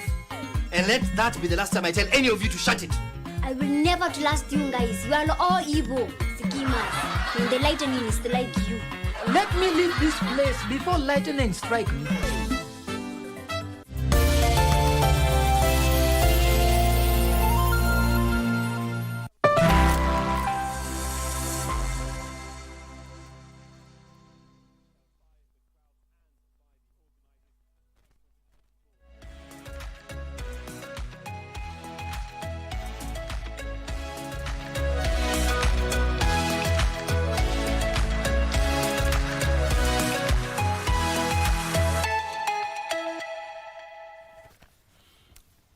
Welcome back. You know, we're looking at. Are you a fan of horoscopes? I was looking. What is a horoscope? Do you have a star? Do you remember these horoscopes? Are you a Scorpio, Pisces, Sagittarius, Libra, or? The last time I was Virgo. Last time. I checked. When were you born? What's your birthday? September 14. Actually, this Saturday. So your birthday is last weekend? No, this coming this Saturday. Yeah. Yes. So kuna mbuzi, umesikia kuna mbuzi mahali? Kuna mbuzi mahali. Okay, I was looking at a horoscope. Mine is a Scorpio, and I will tell you what Scorpio is now telling me. I don't know whether to believe these horoscopes or not. I'll tell you what it is. But now, let's come back to the discussion. We take a look at the shifting political landscape that we are experiencing right now, and perhaps could it be a deliberate move by the president or by the ruling coalition or government right now to focus, leave Rigiji at the mountain. He's been called all manner of names. You know, he's a villager, he'll stick with the mountain, he'll stick with all those people.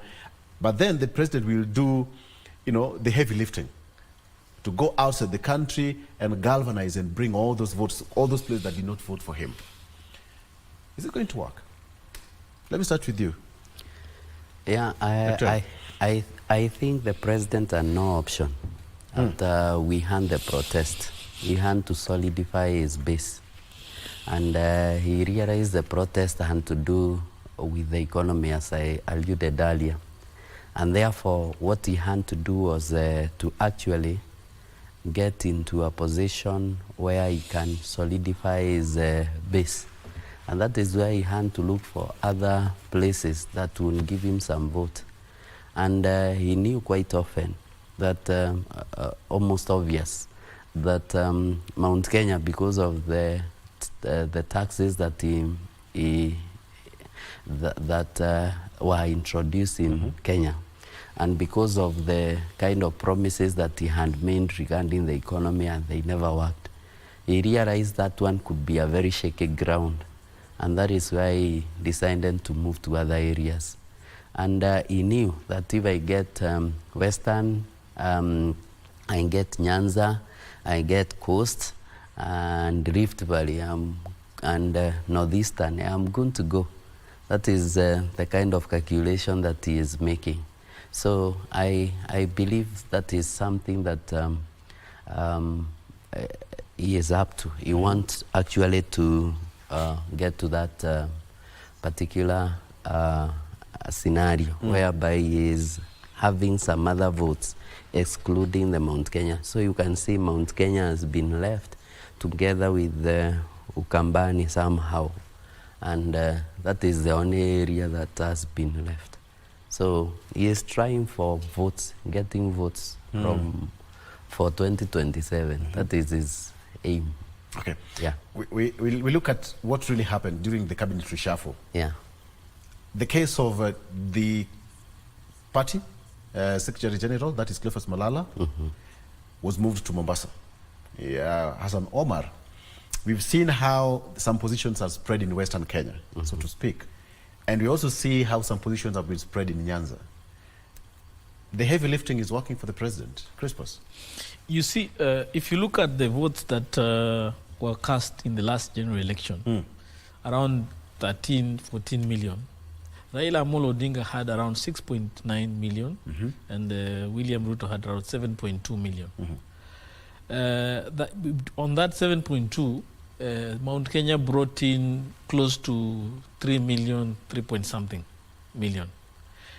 Whereas Raila, on his own, on the other side, he was commanding close to 5 million without Martha Karua and Kalonzo. So if you remove Mount Kenya's vote from the Kenya Kwanza coalition, and you take that, the other votes to Raila's vote, the numbers show that an alliance between Raila and Ruto would win an election. Okay?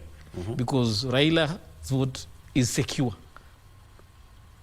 Luo Nyanza, Coast, Northeastern, Western Kenya, wherever he got his votes, it's locked. It never changes come any election. The Kenya Kwanza vote that William Ruto got outside Mount Kenya also is still locked with him.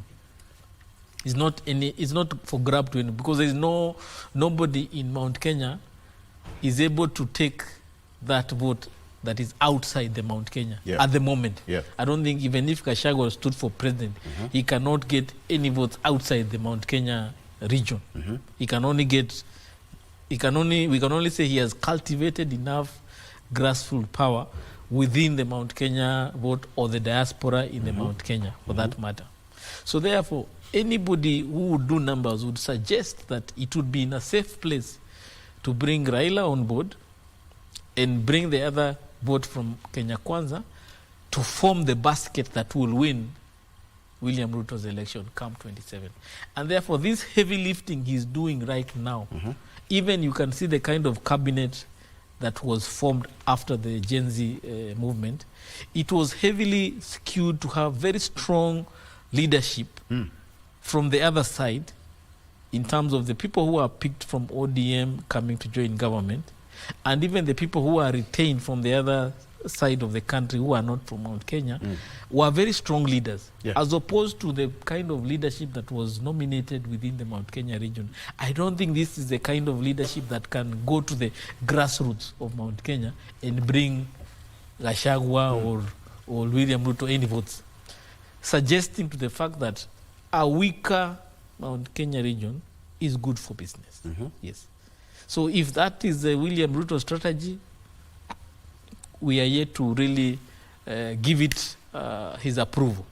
But we will see over the next 2 years where, in terms of activities, political activities will go. Because we have projects or programs that he has launched within that region over the last 1.5 years and are yet to kick off. If they don't kick off, now what narrative will you sell to the Mount Kenya region? That is the question. Are you getting? I said, what will be this narrative? Because we had forums that were led by Gachagua to discuss milk, to discuss coffee, to discuss all these things. But what has happened over the last 2 years to help us lift the people of Mount Kenya in terms of addressing some of these economic challenges, we are yet to see. If that now shifts, the focus will be now towards the Lake region in terms of the investment the government will do towards winning the minds and hearts of those people. But even with that, because we've seen the history of the Lake region and the western side of, you said that Raila Odinga's voting bloc is always intact, every electoral cycle. So do you think the president is aware of this, that come 2027 election, yes, they'll say that they have a right to get all those developments just like any other part of the country. And they'll retreat back to their voting pattern. You know, 2007, William Ruto was the chief campaigner for Raila Amolo Odinga. Things have changed. He is the one who cultivated this block that Raila has used for the last 10 years. He's the one who has worked hard to make sure it is there. He built it for him. The only vote that he left 10 10 years ago. The only vote that he removed from him was emerging new voters. But one thing that has happened, right?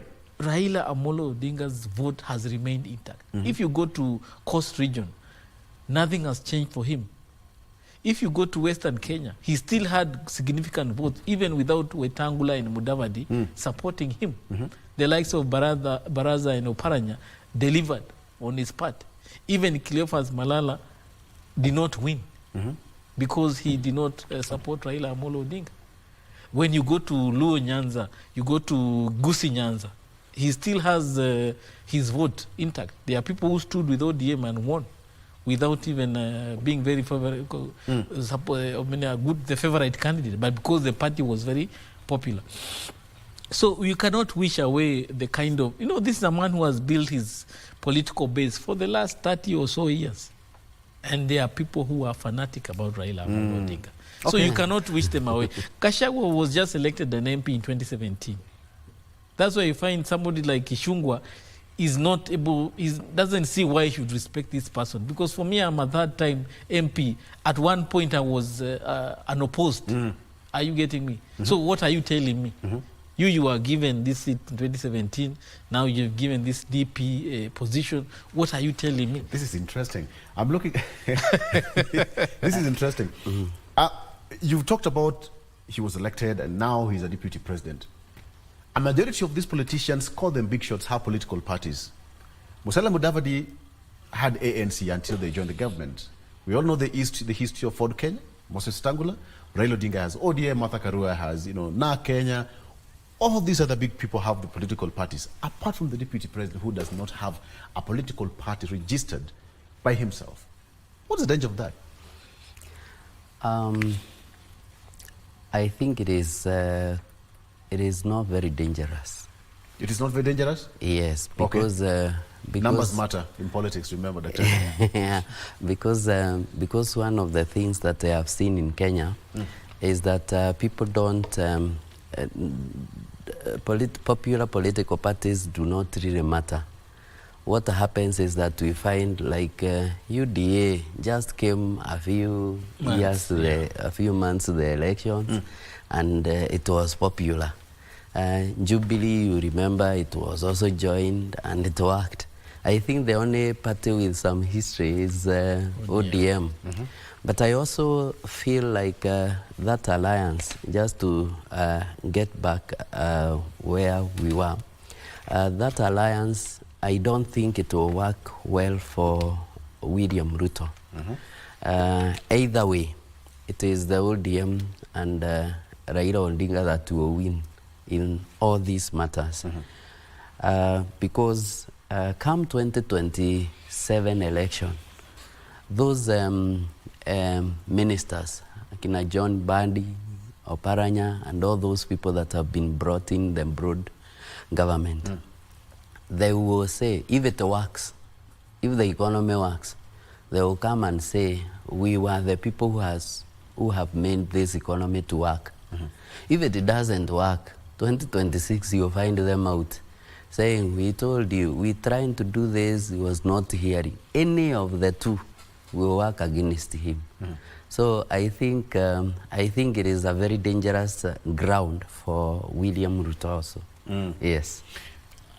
What do you think about that one? Because if the deputy president doesn't have a political party, and therefore someone from somewhere would have a political party and run to the hearts of Mount Kenya with a very good message of hope, and prosperity.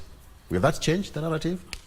You know, the question we need to really ask ourselves, who is that person that can come and win the hearts and minds of Mount Kenya right now, other than maybe Gachagua and the other names you have mentioned. We have big boys and big people and some good ladies from the mountain. And that is where the concern should be, not the political party. Those big boys are the people we should be bedeviling ourselves with in terms of, is it Kimemie, is it who, is it who, is it who? Those kind of names is what we need to be concerning ourselves, because political parties are just vehicles. And TNA was formed 6 months into winning the 2013 election.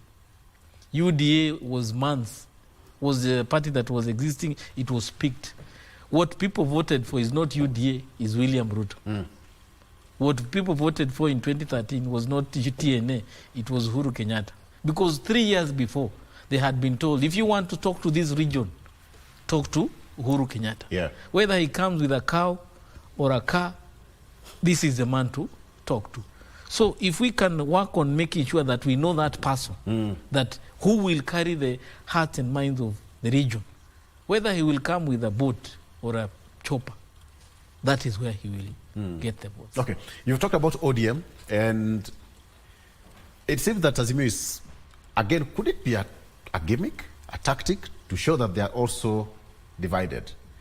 Then come towards 2026 general election, we all know the story behind Raila Odinga joining the AUC. Of course, you know, in politics, everything is planned and well calculated. So what happens? Right now, it seems there is no position. Somebody will say there's no position in the country. What are we looking at, Dr. Yeah, I think Azimio is divided. I think Kalonzo Musyoka and Martha Karua, the like, they are on their one part, and I think ODM, the original one, is on the other part. Reason is because you realize that Raila Odinga doesn't stay out of the government so long as I can remember. During Moi's time, he got into it. During Kibaki's time, he was there. He is somebody who is usually, who gets into government anyhow. He benefits from any current government. So these other people don't know how to benefit from the current government. I think he is one of the most seasoned politicians I have ever seen, because he knows how to benefit, and politics is about personal interest. So Kalonzo Musyoka, they think opposition is opposition. He has never been in opposition. So what he is doing is just lurking in darkness. He's groping in darkness. And that is the problem that we have. It is already divided because they haven't been able to marry the idea of Raila Odinga. They haven't been able to marry that idea. My question, do you think Azimio is divided? The Deep down from their hearts. The question is there Azimio? Is there really Azimio? Because Azimio was Raila Amolo Odinga. Yes. So if he left with Azimio. What we probably have right now is Wiper, Deepak. Could it be a tactic to keep people gazing? The same way you're asking yourself, is there Azimio? Yeah, that's the question. Because so what if, yes, there's Azimio in 2026? The Azimio we know went to Kamukunji. They welcome Raila with Uhuru Kenyatta. They said, this is the chairman, this is our party leader. And then Kalonzo came last minute. He was forced to come in last minute to that meeting. He was not part of that meeting. He was literally whipped because he was the option of going to So Ruto. there's no, according to this, so in my opinion, that's in people who formed Azimio, which is now Kenya. Martha Karua has already left. The party wrote, we are leaving Azimio. Uhuru Kenyatta is no longer president, and he's very silent. Raila is heading to the AUC. So Kalonzo and Kioni and Wamalu are the so-called Azimio? No. Okay, so there's no Azimio. What if, I ask this question, 2026, Azimio is here. All those people you've mentioned are back in the fold. We will have another formation. We had NASA, we had CORD. Now we have Azimio, which is gone. Now 2027, we will also have its own marriage of sorts. Who do you think? And as he said, there is Raila. Kalonzo has never sustained himself in the opposition. Raila has crafted the art of being the opposition while benefiting from the government of day. That is not, I don't think there's any politician who has been able to do that. That I'm able to call myself the opposition leader and still benefit from the government I'm supposed to check. I don't think there's anybody. Because any other person who has done that, either his businesses have gone down, for example, Matiba, okay? The pro-democracy movement, people of the 90s, all of them, they lost their wealth, their political base by opposing government. Yet Raila is the only person who is economically, politically, has never suffered any consequence. And that's a question many Kenyans never ask themselves. You know, I'm opposing you, but back behind the scenes, we are just friends. We don't have enemies here. Exactly. This is how we do it. Exactly. But before cameras, no. Exactly. Because if you look at Matiba lost everything. Yeah. For opposing the government of the day. Yes. And many other. We can go mention it. But this one man has never. What are you seeing in 2027? I don't want to ask this question, but what are you seeing in 2027, gentlemen? What I'm looking at is the next 1 year. We'll know if Raila will be the AUC chair or not, which is a matter that will also shape the kind of politics our country will have 2027. So what we need to worry about or concern ourselves with, if he does not win this seat, he comes back as a party leader of Azimio or how will it affect the election 2027? Because he will now have enough time. And the jostle for the mountain. He will also have enough time either to crown himself as the leader of part of this government, or he will crown somebody. He'll say, now, I've done my part.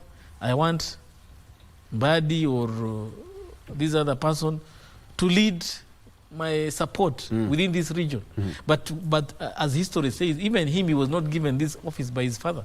He grabbed it from him. Yes. So there must be young people out there who are saying, we want to grab this thing from Baba. So whatever will be happening over the next 7 months within the ODM is also something we need to concern ourselves. Okay. Will it be there after this? You know, Dr. Crispo says that there's no ODM. All of you actually say that Azimio is dead. But ask a question, what if we wake up in the morning and we find all these people lined up somewhere, not press conference, and we see all those faces, we are here? The faces can come, but the name will be different. We have the same forests, the same monkeys, the same forest, but could be not Mount Kenya forest, another forest. For 20 years, we have not won any presidential election with the previous party. Yes. For 20 years. Yeah. The last election that was won by the same party was Khan. Okay. I want to play something here. Give me, I know it's too early to speculate, but based on what we are seeing right now, Dr. What do you see? If Raila... What is a prediction? If Raila gets the AU job, which I don't know whether you'll get or not, what will happen is that William Ruto will get back. If Raila doesn't, there will be a strong opposition. Because as it is now, unless we get another opposition leader that will build himself, it will be very difficult. But as you are saying, I told you earlier, there is another caliber of opposition that is coming up. And that caliber of opposition that is coming up requires not to be ignored, because it will show up in 2027. I tell you the truth. Even the voting could be, it will not be the way we are talking about, there could be now about age demographic, not anything else. If the millennials and the Gen Zs decide to move the way they were moving, it will be a totally different scenario. Okay. Yeah. All right. Christmas? Mine is, I'm hoping that whether he wins the chair position or not, he can be a kingmaker for 2027. That he can be that person who will, for once, for the second time, not for the first time, be able to give this country direction, because he commands a lot of influence across the political divide in Kenya. And he's the only one person now who we can actually say he has seen both sides of politics, and probably he'll be able to give us that sense of direction that if you go with this person or go with this person, probably it will work.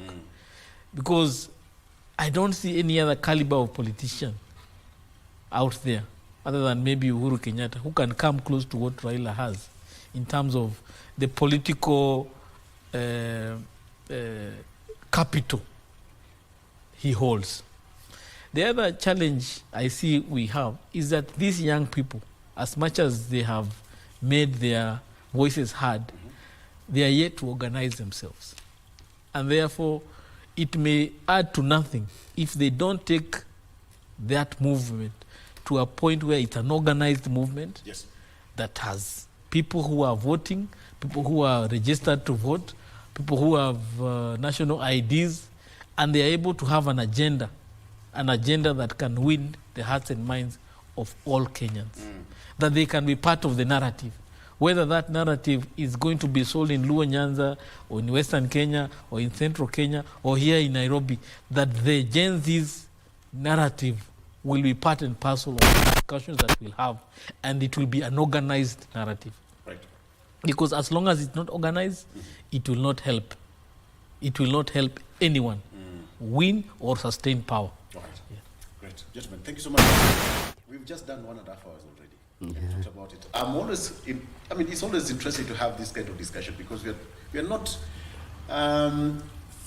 fortune tellers or something. We are not trying to predict, but we are trying to make sense of what is here and currently talking about the current affairs and politics that we have in the country. Thank you so much. Christmas Wathimba, an engineer and also governance and leadership expert, joining us in studio. I also have Dr. John Mukundi, who is also leadership and governance expert, a political analyst as well. Thank you so much for joining us. Now, in 2 days' time, we'll be seeing one of the best debates ever. That is Kamala Harris and Donald Trump will be going head to head. I'm waiting to see how that will be. The policies, the international policies that these two people have for these, as we head towards the election. Donald Trump has his own policies, as well as Kamala Harris. And it will be interesting to see how that will be. All right, before we wind up, somebody has asked me, Director, for the first time, traffic. For the first time, traffic we have here is not so good. It's been a long time coming. So coming into the CBD, that's around Globe Roundabout is busy, all right? That is as you come from Thika Road, I know that one cannot be beamed there, but I used my laptop here. So Thika Road, also coming all the way. It's bumper to bumper as you come all the way from Kisii University, that's around Outer Ring Road. It's packed. Coming from the Kenya School of Monetary Studies, that is what you have. So that is what you have. If you're coming to the CBD, please be patient, and that's what I have. All right, so let's wind it up there, but where the updates is updates. My name is Victor. Good morning.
generation awakens on Y254, the leading youth TV station in Kenya.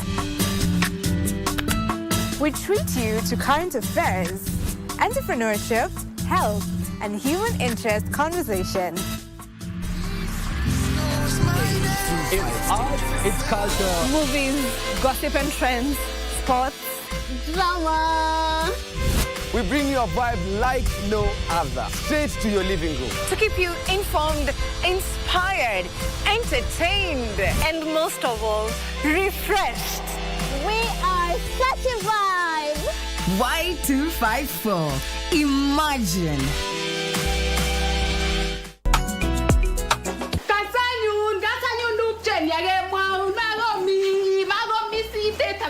Chema Sunde. Unaharakisha, ngoja kidogo, niko na wimbo ingine ningependa kuongezea juu. Majina yako kamili? Pito Monjiro Denkeng paka mnatenga matuwe pilo komio wangewe ni berbero gwe kitolo. Mi bas Romeo le Glory ole marape. Bwana. In front of you is none other than Julius Nyambegela Moraka, ready to present to you a presentation. She scratch my back, I scratch your back. Pato kunisika hivyo tena. Ngota tena.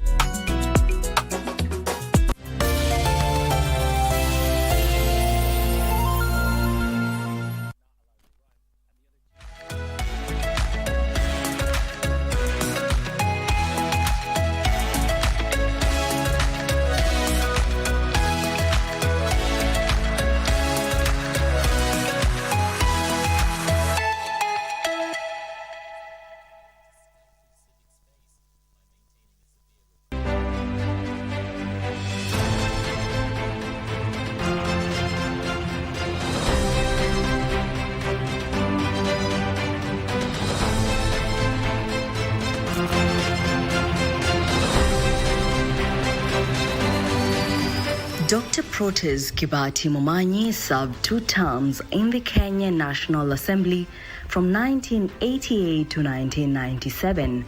During this time, he was an assistant minister in 2 ministries and the Minister for Tourism and Wildlife. Momanyi was born in 1935 in Igango, Bonchari constituency.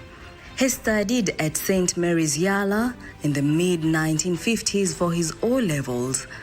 Momanyi would later join the Royal Technical College in 1957 to study pure mathematics, physics, and applied mathematics.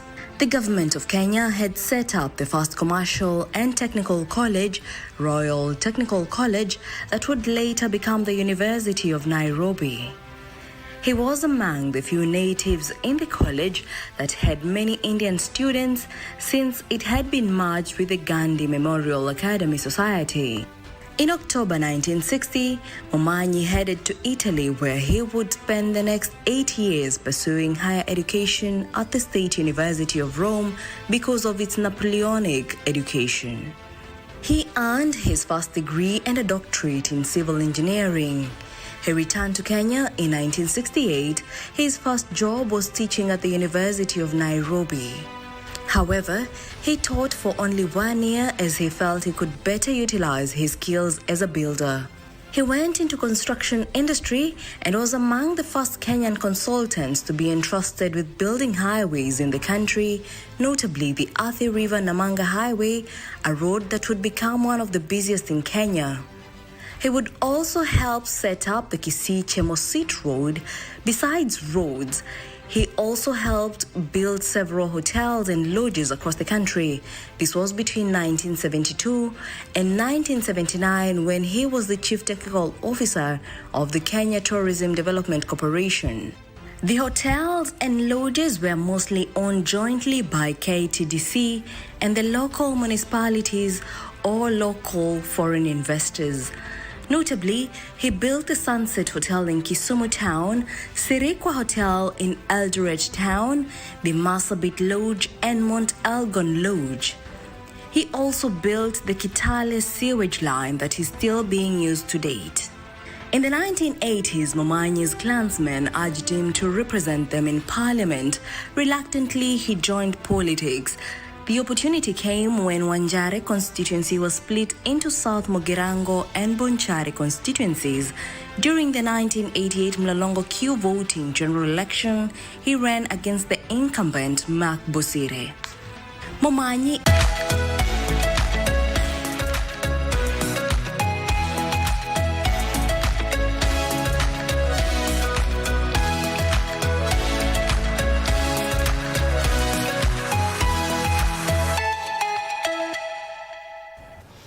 At 36 minutes past the hour. Welcome back to Good Morning Kenya. My name is Mike Migori. Now from politics with Victor Olo, we talk matters.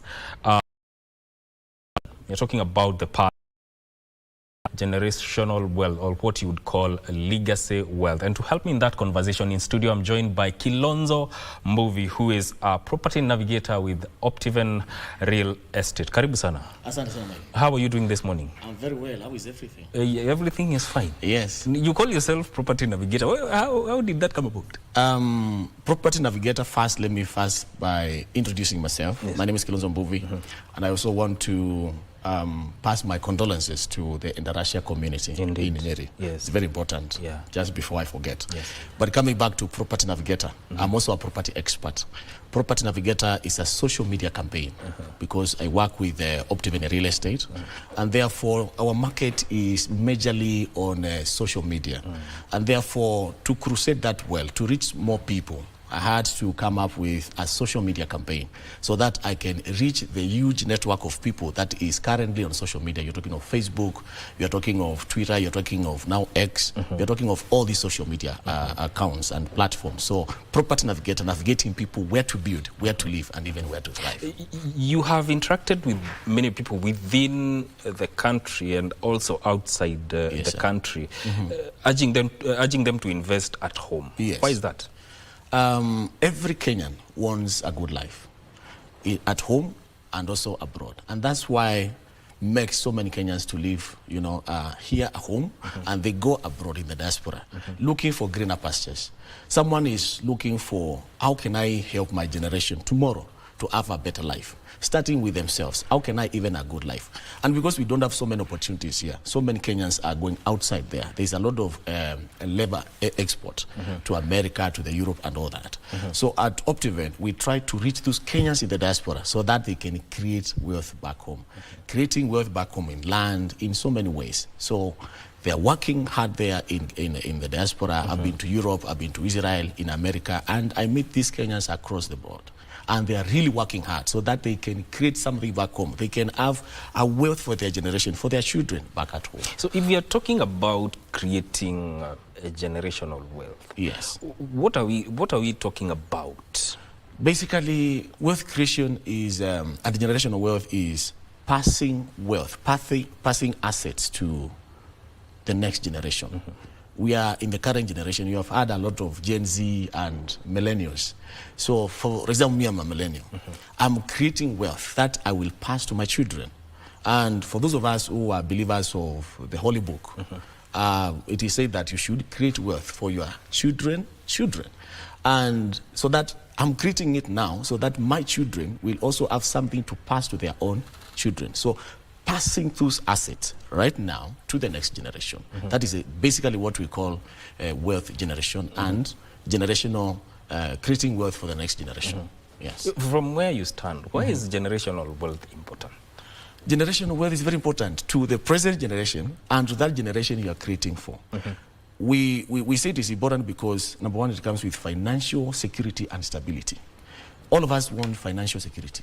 Financial security in the sense that you will not struggle, because Africans and Africa, we have come from a background of poverty most of the time. And that background has put us to a mindset to think that this poverty is part of us. So to live that kind of environment, that kind of mindset, it is good to have a strategy on how to get yourself out of that to a future that is good for you, to a future that is financially secure and also stable. So financial stability and security is very important for all of us, presently and in the generation to come. Which also means there's also a need to have financial education in as far as creating Very is important. concerned. Very important. Financial literacy. And that's why the masses in Kenya, that digital literacy divide is quite high. The financial literacy divide is quite high. You'll find that it is few of us who know how to save. It is few of us who know how to, I earn X amount of money, and after 31st, when the salary is sent to our accounts, you go there and you massacre your salary. Yes. You spend everything. Yes. You don't budget for anything. Yes. And that's why we really need to educate our people on how to, it really doesn't matter. You don't need to be earning $1 million for you to create wealth. It is from the small amount of money. Is it 10,000? Is it 20,000? You budget for your, your income. From the small earnings, from the big earnings that you have, if you don't budget, and inside that budget you put some savings, something for savings, if you don't do that, you will still be poor. You will still not have anything to pass. You will not have an asset to pass to your children. So it's very important to have financial literacy, and we can continue to educate our people from even in school. You give your child 20 shillings, go buy a bread. Okay, there's no bread for 20 shillings. 100 shillings, go buy bread. Out of that 100 shillings, maybe give them 50. Say, go do buy chocolate, go buy this, because they are children. It is good to also ask them, out of the 50 bob I gave you, how did you spend it? Can you be accountable for what I gave you? Out of that 50 shillings, did you take 2 shillings you put in your saving box? So we start that literacy even from the very young age of our children, from how we interact with them at home, what we give them to spend. From that, also ask from them, how much are you spending? How much are you putting aside for savings? So there's also the aspect of inculcating what you'd call a saving culture within the people. Yeah. It is like what I'm saying, it must be in our education. I remember when I was in school, my mother would tell me, those years, at home, as we have people from the upcountry. Yes. So we would come on Sunday, you want to go to church, and my mother would give you, like, this time 50 shillings. And then these 50 shillings, she tells you that this is sandaka, this is, offering. What I used to do is I would give 30 bob towards offering. The 20 bob, I would put it for my savings. And there's a time I had a savings of, by the time I'm joining from one, I had a savings of almost 10,000 that. Wow. And it is from the small money, from the little that I was given for offering, that I would deduct some and, save it towards something. And what I used to do is I used to have a small tin, and then there is I had put, I had made it to be like the current safe box. So I had put it somewhere in my box, because we used to have our small box. So I had put it there, and that, I think it is from my brother. My brother had also encouraged me that don't consume everything. From the small that you get, because all of us have incomes, whether it is donations, whether it is salaries, all of us have some way of incomes. The way you tithe is the same way you can also save. Yeah, so we need to inculcate that in our education system, which is there. And also parents have an obligation. Parents have a duty to train our children from the small, monies we give them, from the small gifts we give them. Baba, go buy this. My daughter, go buy this. Tell them, out of the 100 I've given you, 20 shillings is good for your savings. Put it somewhere. You can open an account with them. We have very good accounts with, like, Cooperative Bank and also many other banks, financial institutions. So from what you're saying, I'm getting the idea that it's not about, if you are to create something for that lasts a lifetime and beyond, it's about instilling that mindset, not actually changing the mindset of... It is a mindset. Setting the mindset. Setting the mindset. Because an environment, inside an environment, there is a mindset. You'll pick a mindset from an environment. Yes. How do you become a thug, for example? Yes. Because you've been exposed to an environment that responds to your behavior. And it is from that behavior you become a character. You pick a character also. So expose our children to an environment that encourages savings by asking questions, by actioning them to do that. From what you've been given, make sure you save something towards, I will not buy you pencil tomorrow. Your children at home, go wash some utensils, go wash the dishes. After you wash dishes, also pay them. Give them like 50 bob. So it's not like paying them, let's like incentivizing them. Exactly. You are encouraging them. Because so that we don't also have a very lazy generation. Yes. They don't know, they just want to be given all the time. Teach them, go wash utensils, go wash dishes, and then from there I'm going to incentive you. I'm going to give you 100 shillings. From that, I want to see how you're going to spend that. Because within a very short time, you'll not be with them. They will be in their universities, they will be working, and if you did not instill that financial discipline from their young age, I'm not sure if they will be able to save anything. So there's financial literacy and then there's financial discipline. Discipline. The discipline is, we struggle a lot with it. Yes. In anything for you to succeed, there must be some discipline. Financial literacy, then the discipline. The discipline brings in consistency. Yes, you have the discipline of saving 20 shillings a month. Yes. You have a salary of 30,000, and you are staying in a rental house of 19,000.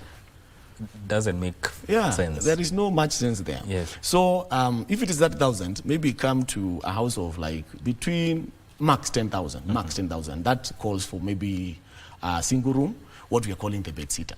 And then from there, budget for saving inside there. You can do maybe standing orders. By the time your salary is being discharged, then from the source, you can do a standing order from the source. From the source is maybe your accountant at your workplace, let's say 3,000, 4,000. It is going towards your circle. It is going towards your savings account somewhere. Don't consume everything. So that is very important. Still on the mindset, there's the aspect that once you're employed, you'll get rich. Can a salary make you rich? No. Unless you are paid a lot of money. And nowadays, I don't know which organizations pay like almost 3 million a month. Yes. That's about 3,000 USD a month. And then there are taxes and all that. So for me, while you're working, you also need to look aside at what other things can you do? What skills do you have? What talents do you have? Human beings are multi-talented. You can find someone is an engineer. On the sides, they can do music. Is a musician. On the sides, they can do farming. So find other things to do. Find other things, what we call, AKA, side hustle. Find something to do. So that it becomes maybe your exit strategy. After your formal mainstream job, you can exit on the other side so that you also grow an enterprise on the other side, so that at least you don't die being employed. And the savings with employment, they are not so much. Yes, save at employment, but also find something else to do. Passions, informed by your passions, informed by your talents, informed by those kind of things, so that while on the other side, you'll take the savings of this maybe place to go and increase investment on the other side. There's also the aspect, one of the things that people go for is land. Is it the ultimate investment, or does it just guarantee longevity in terms of returns? Good question. Yes. In wealth creation, and to be specific, generational wealth creation, there are so many strategies of creating wealth. It could be in education. You could maybe take a policy. Your children will grow, to a point where they will need to go for higher education and things like that. So education could be a strategy. Another one could be financial markets. We are talking of government bonds. We are talking of stocks and all, capital markets. But land is also another way. And land is the best way to do it. Do you know why? For example, where I work, we have land going for 129,000 all the way in Malindi. And we are calling it Kibali cha watoto. Kibali in Swahili, Kibali cha watoto. And when we are captioning like that is because we are thinking of a parent who is, for example, a young parent, a young adult, and they have children. Later in the age, these children will grow. That daughter, that boy will be a big man, will be a big lady, and they will want to marry. So at their marriage, when we are singing, when we are dancing in the wedding, you have bought that property today at 129,000. In their wedding, we will now have to give them, vitanda, we'll give them beds, we'll give all these goodies in their wedding. All of us know those things. Now, on top of that, we say you can add them a title deed. A title deed will be the trigger, will be the opening, will be the key to their next life of finances. They would want to start a business. They would want to maybe take a loan somewhere in the bank because they will have a title at that time. Now, that title today is 129,000. 20 years later, when your boy, when your girl is getting married, or after their campus, do you think it will be the same amount? No. It will have appreciated in value. So land is one of the best ways to invest. It's one of the sure bets, if we can use that street language. It's one of the sure bets for a young person listening to today. You can buy land today and you give it time to appreciate. Because it appreciates because the government is doing infrastructure. There's a road that will pass there. There is a tarmac that will pass there. There are maybe like Konza City. Konza City was not there. The Konza City is now coming up. Tatu City is now coming up. So appreciation of land is informed by infrastructure. Is it the optic cable? Is it markets? Is it towns? Every now and then you hear towns that are transiting to cities. So those are the things that inform appreciation of land. And by the way, land will never depreciate. Yes. Another aspect I would want you to touch on is there enough information when it comes to creating generational wealth? And one of the areas you mentioned is about government bonds. Is it accessible to everyone, or it's just lack or a breakdown on information in between? Government bonds are open to all of us. You just need to open a CDC account with the central bank or with your service provider. Because those CDC accounts, the custodians is the CBK. But government bonds can be bought by any person, whether you're salaried, whether you're a business person. And government bonds mature at good rates. So you can buy a bond today because it is one of the ways, capital markets is one of the ways of creating generational wealth. So all bonds mature.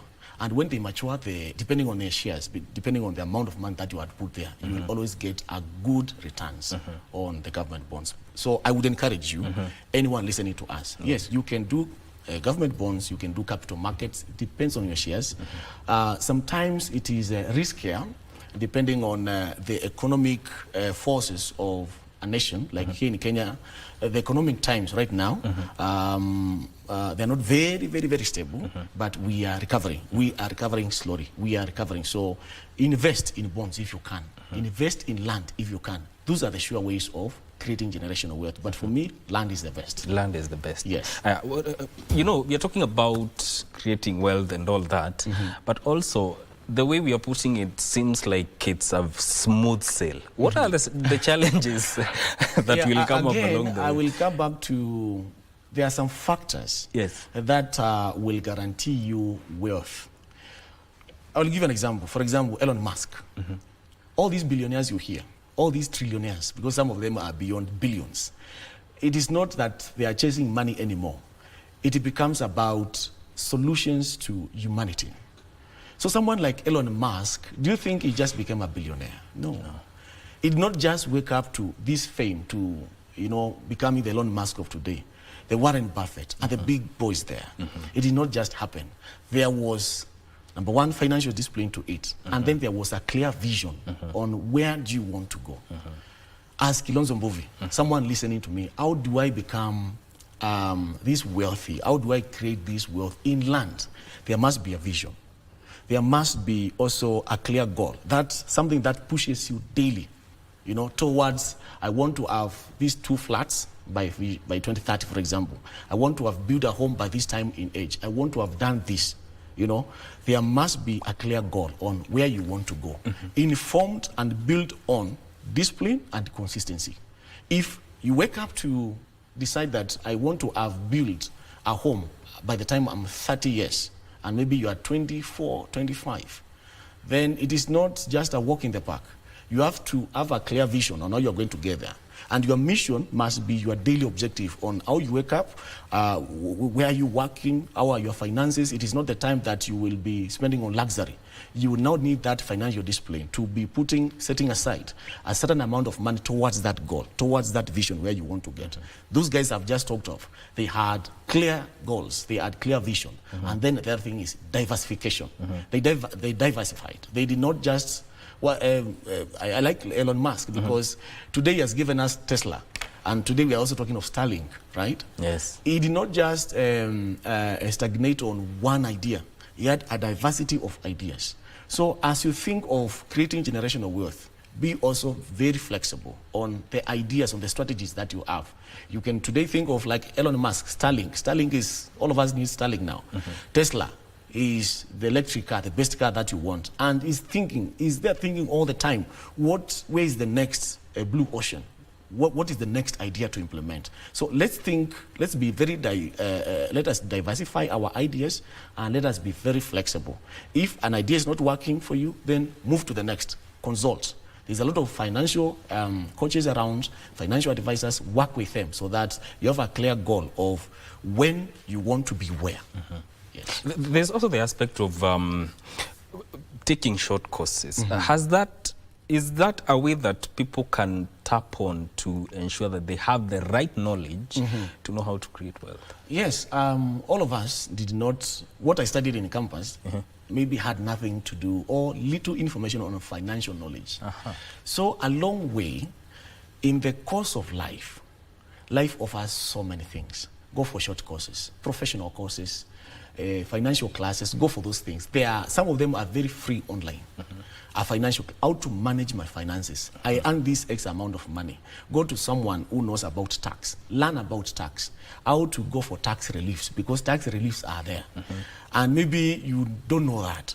If you don't know anything about tax relief, you'll be taxed for what you know to be taxed, right? Yes. So you need tax experts, you need financial advisors. Ask questions where you don't know. They are there. Other classes are online. Know your local tax regime. Like here in Kenya, we have e-teams. Know how e-team works. Know what is supposed to be taxed, what is not supposed to be taxed, and how you can evade some of these taxes. So go for short courses that will add more knowledge to how you can create your generational wealth. Yes. There's something you mentioned about political, not political, but financial discipline. But you find that sometimes when someone gets some money, there's some that, let me use the word financial indiscipline. How do you tame that? Again, it comes back to goals and vision, financial indiscipline, and also accountability partners. In your wealth creation journey, you need accountability partners. A partner will always, ask you questions that are a bit comfortable. They will always ask you questions that will remove you from your status quo, from your comfort zone. So have accountability partners who will always throttle you, put some energy in you, remind you that, do you know Vision 2030? In Kenya, for example, we have a corporate national Vision 2030. As a country, we have an accountability partner. And accountability partners are very important to helping you track, helping you keep focus into where you are going. So financial discipline comes when sometimes there are no someone to remind you, an accountability partner, to remind you, remember, Mike, this is where you are going. How far are we into going this direction? Do you save what you said you should be saving? And then again, spending beyond your means is also another issue of financial discipline. You earn X amount of money, but you want to live somebody's life. You want to become a celeb, and then you are a low-income earner. So you need to have, to spend within your means. Don't be an extravagant. Spend within your means, and also remember that there is a goal for you to meet. Every day there is a goal. Let your goals be smart, let them be achievable and all that, so that you remain on track. And you don't have to be employed to create generational wealth. It has two faces on it. You can be employed and start your journey towards generational wealth, because both sides require you to save. When you're employed, you need to save. On the other side, on your side also, you also need to save. So you need a saving plan towards your estate. Remember what you are seeing, all of us, we are talking of generational wealth, creating generational wealth. All of us are creating an estate. So you need to have a saving plan towards your estate. How are you going to get there? When do you want to get there? So you can start, because those of us who are employed, if you're employed, I will not discourage you from being employed. I will encourage you to save. Whichever place you find yourself. If you're employed, have a saving culture. If you are doing business, if you are running your own enterprise, you're an entrepreneur, then also have a savings plan. You can save in education, you can save in real estate. But my best bet this morning is real estate. Land is a good way to save. Yes. There's the aspect of what is the relation between political stability and creating wealth? Good. So political stability is very important to wealth creation, to every citizen, to individual citizen, to organization, and everybody. If the political fabric is dirty, let me use that word, I'll give examples of countries that have had war. Do you think someone in Afghanistan for the last 20 years, they would have thought of wealth creation? Is it wealth creation they are going to think of? Am their stomach fast? Is their stomach fast put on food on table?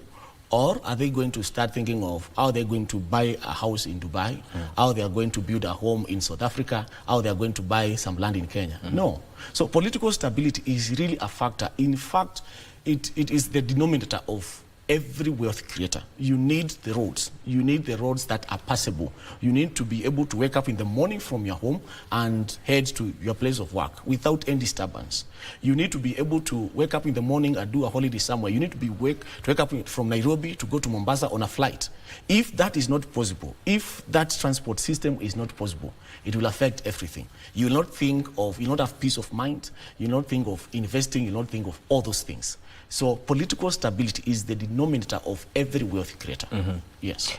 What about philanthropy?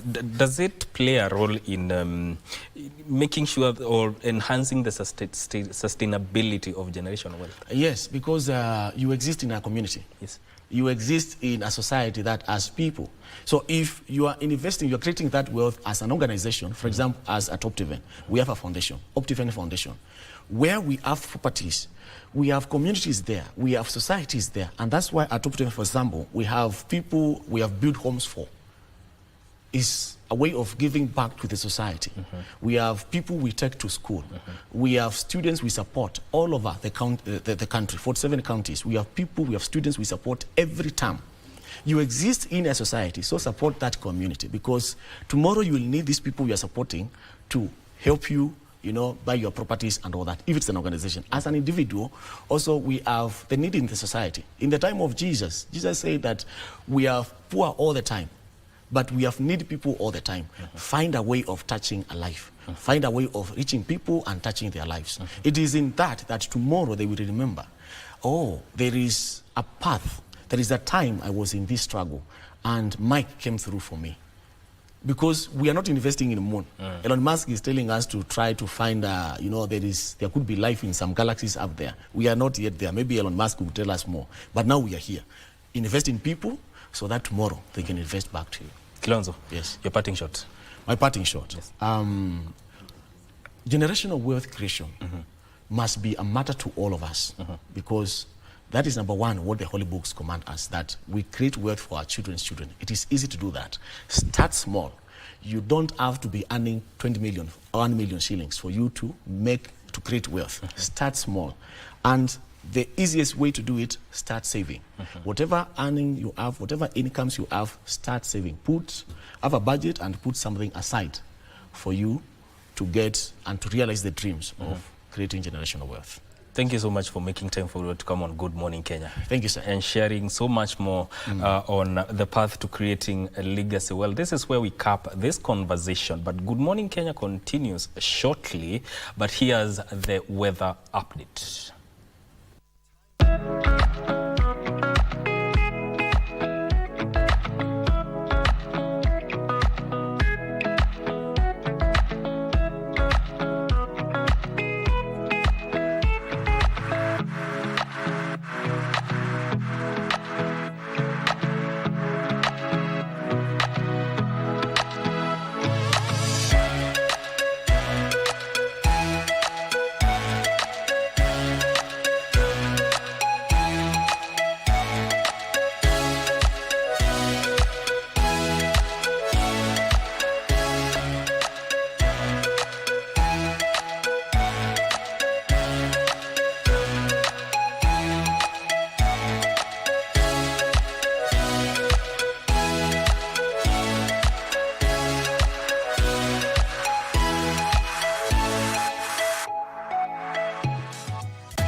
thank you for joining us on Healthy Living. Stay connected to Voice of America at voanews.com. A look at your kidneys and how they impact your health. And an expert discusses chronic kidney disease and how to protect yourself. And Ivorian psychologist Noor Bakayoko shares some insights on bullying and what can be done. It's important to avoid major events or major health crises. How do you know if your cough is due to a serious condition? We'll have some answers. Stay well and strive to make every day a healthy day.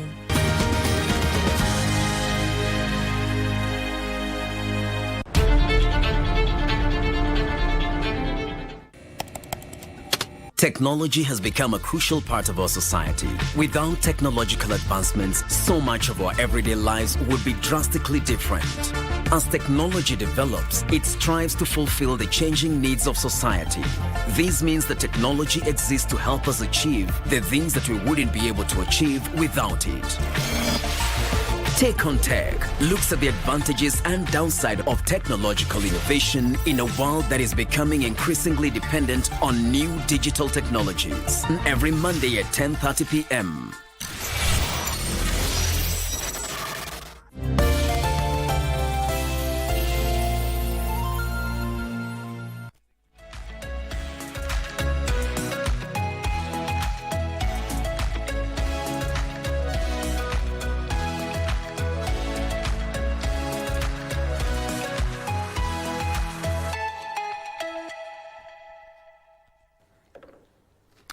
All right, thank you for tuning in to Good Morning Kenya. And conversations are continuing, and now we are talking matters to do with road safety. And in studio, I'm joined by Dr. Andrew Kiplagat, who is the Director of Road Safety at NTSA. Karibu sana.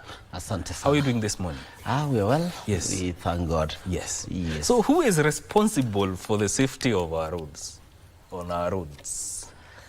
Thank you very much for that question. Yes. It's a very important question. Yeah. Who is responsible for road safety in our roads? A very simple answer is that I am responsible for my own safety out there in the roads. And the reason I say that is, in case of anything, the person who will be affected will be me as a road user. And road users could start with a pedestrian. It could be a rider on a bike. It could be that pillion passenger being carried. It could be a driver.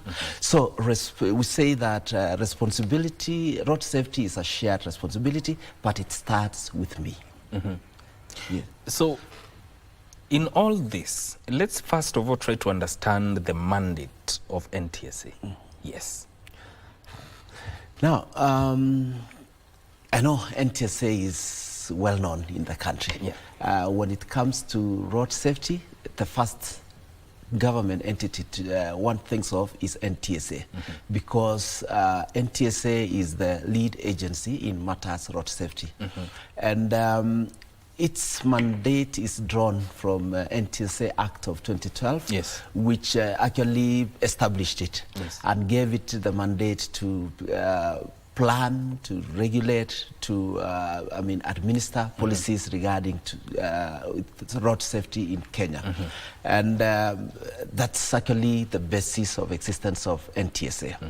But then if you hear the word, it's the lead agency.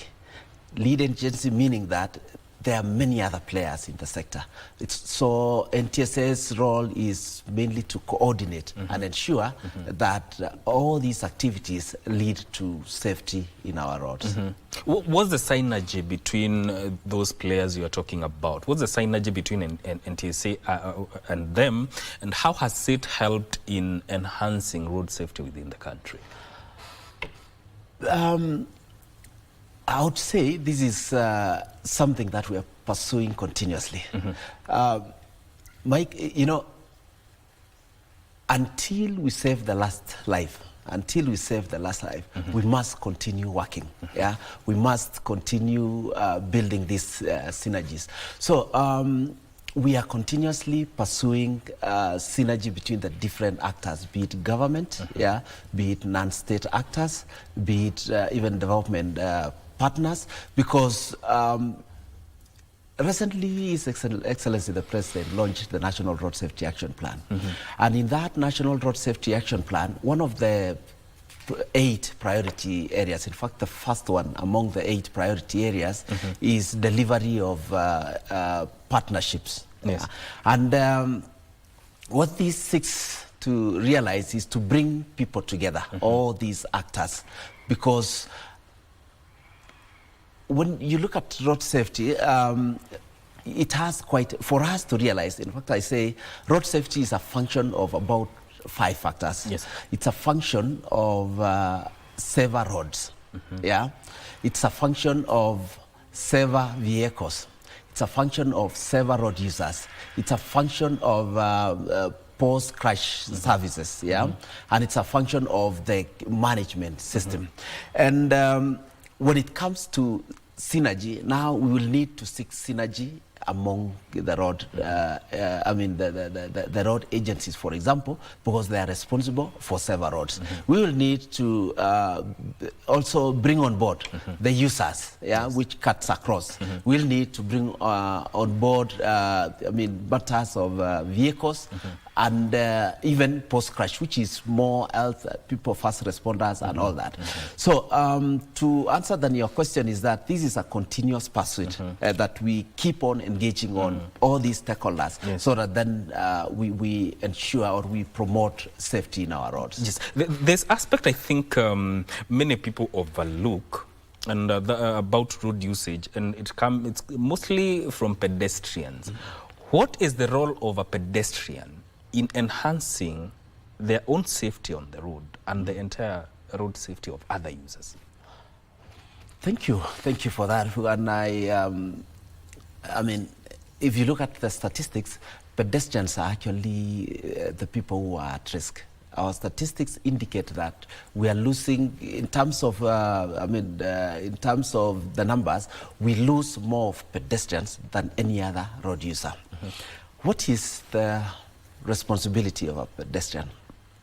The first responsibility is ensure that you are safe, or you, whenever you're using the road, use it in a manner that promotes your safety.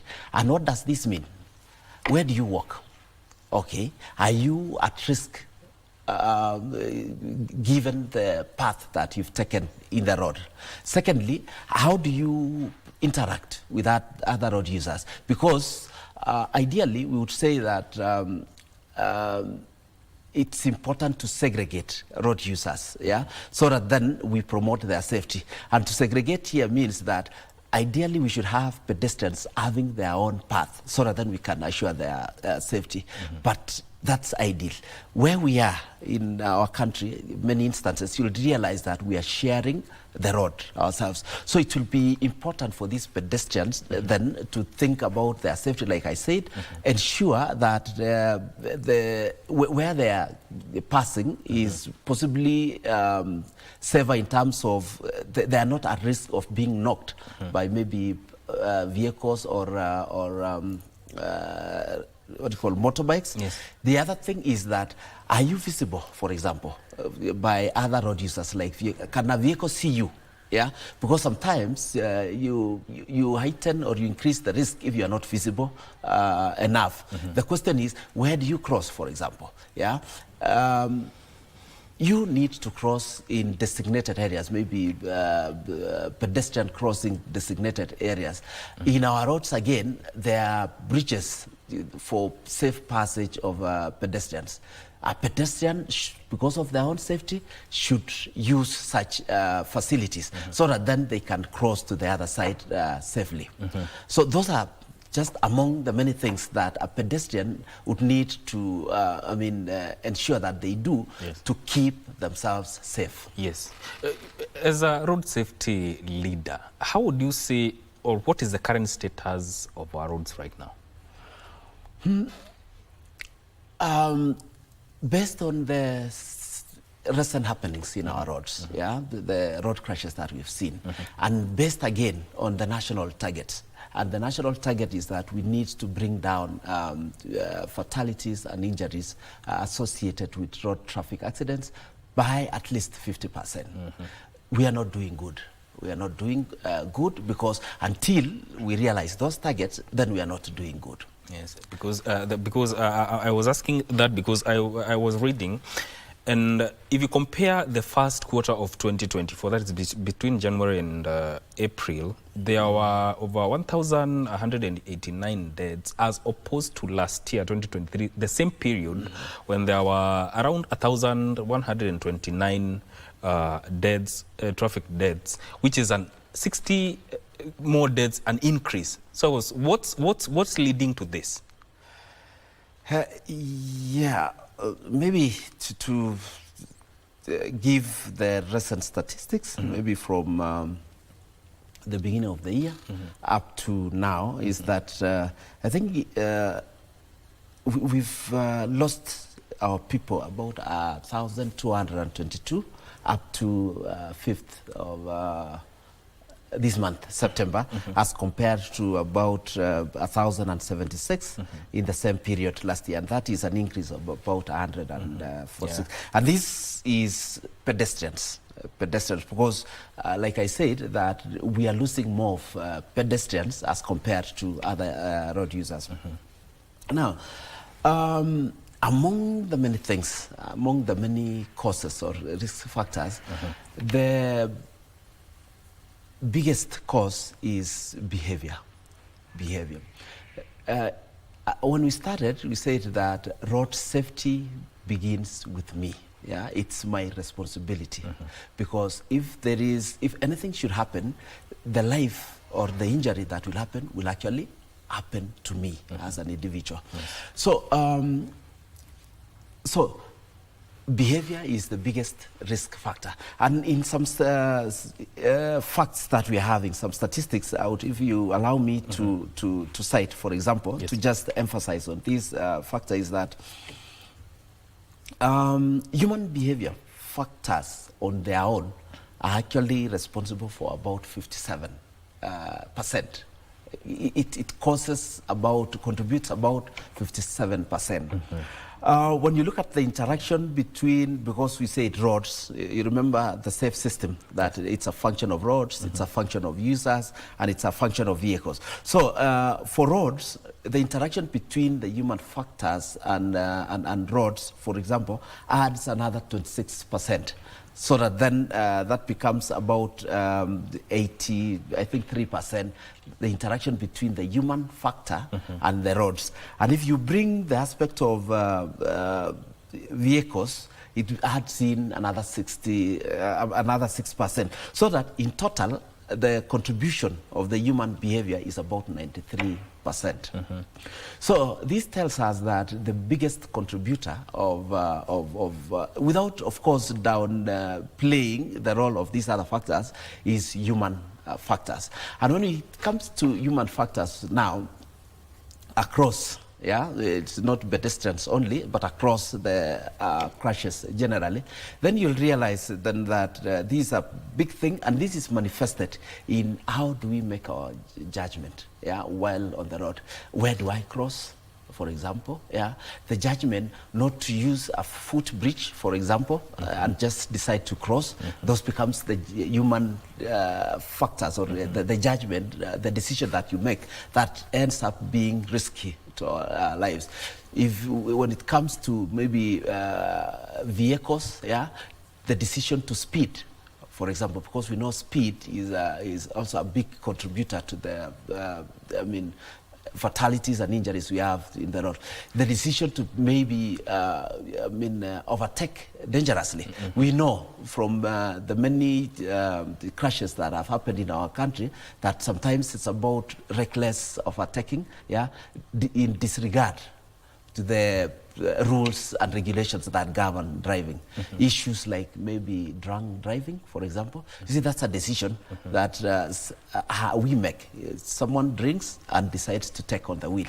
So that's just a few examples of some of the human factors that ends up now impacting on safety, not just of the users, the persons involved themselves, but also others, because a person who dangerously affects will affect other users. A person who possibly decides to cross in a designated process will also become a risk to other users, which then overall contributes to the challenges that we have. Speaking of human behavior, recently we witnessed a case where there was dangerous driving of a matatu ferrying school-going kids to school, and some of them were hanging out of the matatu, and it's not the first case. How is NTSA addressing such issues now? Yeah, it's actually something of great concern, and we are happy that Kenyans are able to see this, and they forward to us quite a lot of information on this. And we employ multiple strategies to be able to pursue safety in our country. And for that example that you give, for example, is when we received that information, we went in and checked whose vehicle is this, who was the person driving.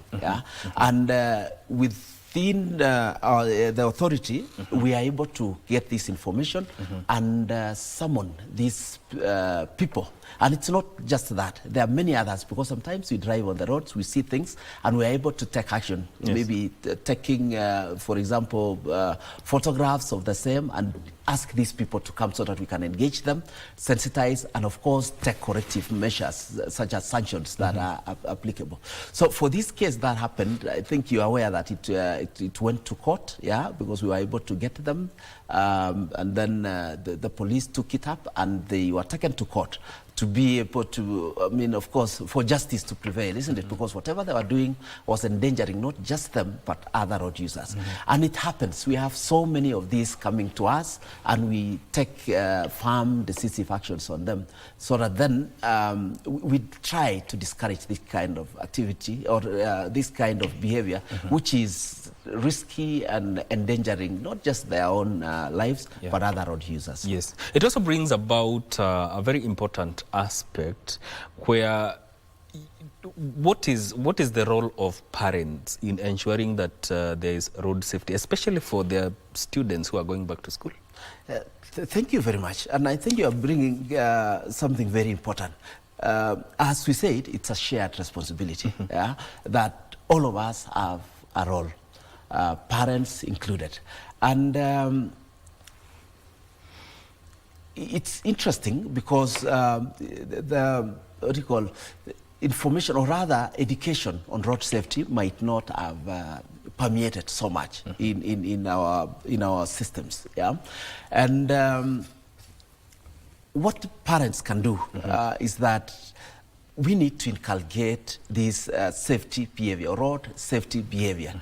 And one way of doing this is, of course, interacting with our kids about the importance of behaving well when we go to the roads. And by the way, where it starts, our children also observe us greatly. We can't tell them what to do when they're seeing the opposite. So the very first thing that we need to do as parents is to actually demonstrate that good behavior when we are in the roads with our kids, whether we are pedestrians, whether we are riding whichever mode, motorbikes or vehicles.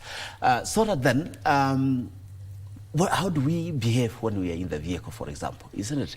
We need to be, safely fastened using the safety belts, for example. We need to be seated calmly in the vehicle as we are being transported with. Because what we saw is children hanging on the vehicle and that. So we need to show them that when you are in a vehicle, sit well, fasten your seat belt, the safety belt, and so that as the vehicle goes in. Secondly, again, is that we need to observe traffic rules like speeds, for example. How do we, how do these vehicles drive on the roads? The question of, you see, they were swerving in some of the vehicles, what we saw in the images, to ensure that when the vehicle should be able to stick to their lane, ride in safe speeds. When you're in the vehicle, ensure that you are safely fastened to your seat.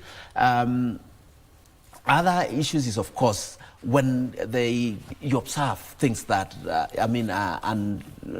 bad behavior in the road, you should be able to raise an alarm and be able to, so that you can get help to avoid or to forestall any potential crashes that may happen due to behavior such as what we saw. Also, the boda, they ferry students to school. Are there measures that you have taken to ensure that they deliver these students safely to school without flouting traffic rules? Because sometimes you find a motorbike carrying 3 billion passengers. That's true. So how are you addressing that? That's true. It's also a matter of great concern, because it's evident, all of us see as we interact with this. But we, the government has put in place measures. The first one is, of course, to enact the right law. There is a law that governs the operations of boda. And in this law, it states who should ride, for example, isn't it? When riding, what do you need, isn't it? Yeah, because then they need to be licensed. Licensed meaning that they need to have the right class of license to allow them to ride the boda. And it's a class we call what? Class A. There is class A1 and A2, depending on the roles they play. Secondly, is that when you're riding, you need to put on safety gear, and that is an helmet, and a jacket, a reflective jacket that should be able to make you visible. Secondly, is that, and this applies to the rider together with the pillion passenger. The other thing this law says is that you should only carry one passenger, one pillion passenger. Okay. Now, besides existence of this law, of course, the other question is that they need to be in circles if they are doing commercial and all that. Now, besides the existence of law, the government, through NTSA, does quite a lot of sensitization and public education. And if you look at the statistics, by the way, you'll realize that the boda or the cases associated with bodas is coming down. Not significantly, because like we said, is that we will breathe when we've saved the last life. But then, of course, we need to acknowledge that there is progress out of that as compared to injuries and fatalities in among other road users. So so this sensitization is happening across our regions, whereby we engage with these people together with partners, because we said that we build synergy, state and non-state actors, so that then we are able to sensitize the people in this industry, the bodas, about the law, because we know when they know about the law, then they're able to do that. But besides that, I think what we are doing also, we are trying again to really push this is enforcement. Because the first thing is let the people be aware. The second now is enforcement. Because what we see, like for example, a rider carrying about 3, what we need to do is to enforce. Actually, you've said that because I wanted to ask who is feeling in terms of enforcement, because you walk in Nairobi right now and you will find, there are bodas.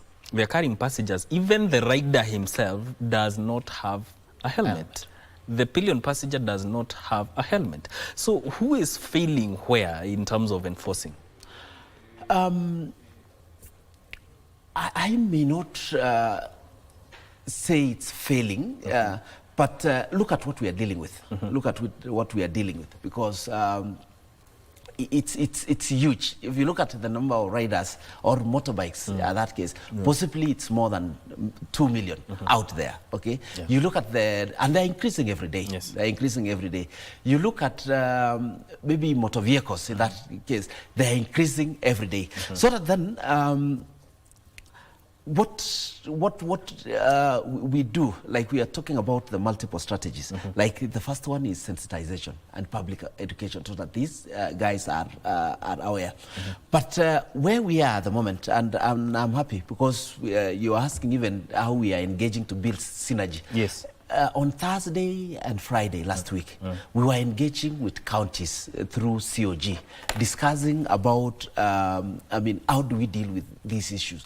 And one of the things that came out strongly is the need to enforce, to collaborate in terms of enforcing. At what level? At the counties, because you realize that motorbikes are local in the sense that they operate within shorter distances. They are the last mile to take, last mile in terms of the modes, because after you've used this, you pick a motorbike to take you maybe to your home and that kind of thing. So these engagements, like what we had last week with the teams from the counties, These teams are the county transport committees. Absolutely. Safety committees. Yes, in fact, the discussion was about operationalization of the county transport and safety committees, so that then we are able to pick these and enforce properly using the structures that are existing within the counties. So possibly, one of the reasons is that it's not yet operationalized. They've been cassetted, I think a good number, about 38. About 9 remaining, should be coming out in the, should be cassetted very soon. And with operationalization of that structure, the county transport and safety committees, then we are able now to streamline enforcement, especially on users such as motorbikes. And that way, then we can be able to realize even more impact building, emerging out of this synergy between the national and the county. So how do you see that cooperation enhancing road safety in the long run? It definitely will enhance. It definitely will enhance, because first, it will be more hands. More hands. We will be having 47 CTSCs, meaning that we have a structure within each county to assist the government. Of course, this is national and county government. All of them are governments as provided for in the fourth schedule, and this sharing of responsibilities will definitely have a significant impact, because we'll be having a team watching over each of the 47 counties of this country. And that synergy will definitely produce more impact, not just among the borders, but pedestrians, for example, because pedestrians are also local in our urban areas. So it means then when this is operationalized, then we're having an active team across the 47 counties, at least the towns in the 47 countries, and that definitely will have a big impact. You've spoken about sensitization programs, and I want to know, how often do you carry out these sensitization programs? It's something that is continuous. It's continuous, and I said it's across the regions, because we have, the authority has 17 regions and centers. Of course, not counting our presence in Huduma centers. And this is a continuous process, because when we get the facts about the distribution, or rather the status of road safety as per the different road users, that defines where we put our energy. Like, for example, recently, I think in Nairobi, quite a number of pedestrians, came, were on the wrong side of the law, and you must have heard, in the many roads here in Nairobi. And why did we do that? Is because of the statistics that we see that shows us that we are losing more of pedestrians. So, so what I wanted to say is that this is a continuous process, in Nairobi and across the regions, guided, of course, by the facts that we have in this and the work plans that we are having. And this is in response to the realities of the moment. So, like, I know there is an activity, for example, in Bumula, in Western, on borders, that is happening on Friday. I know in Nairobi, this, I think from Wednesday, there'll be something on the PSVs. And this cuts across. Okay, let's cross over to Karen, because I'm told the Deputy President is over there. Let's go and find out what is happening over there. As arise. Focusing on continuous accountability will create a more transparent and accountable outcome, benefiting from the shared learning and experience that can only be derived through such oversight.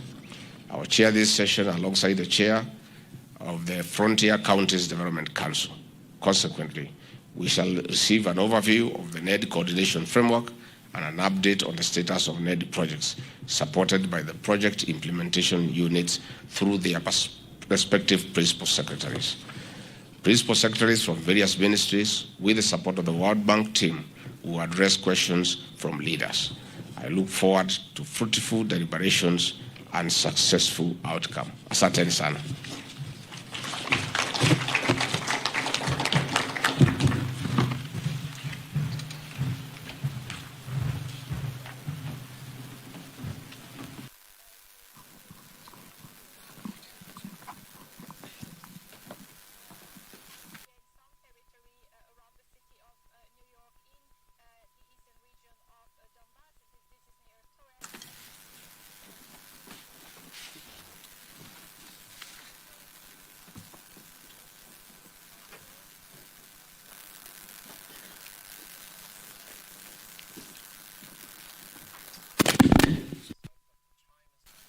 His Excellency, the CSS, PSS, elected leaders, the technical team, the PIUs, and the World Bank team, good morning.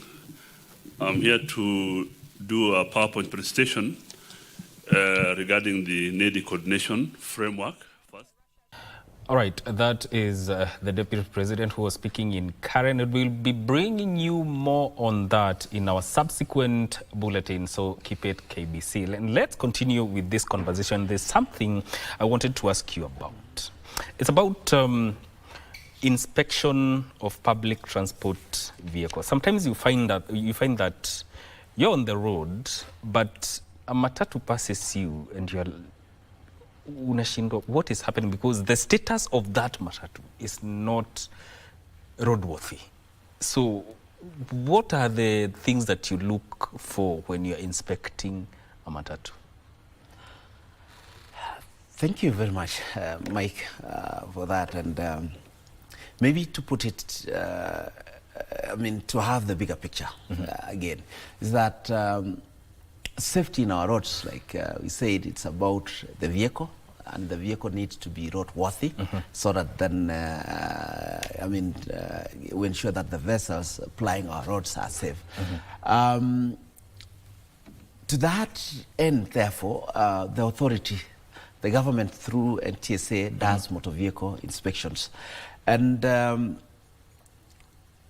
the law requires that all vehicles are inspected, and this one, like for PSVs, for example, where you're talking about the matatus, the HCVs, yeah, and they get their licenses based on this upon successful inspection, or rather when they pass the inspection.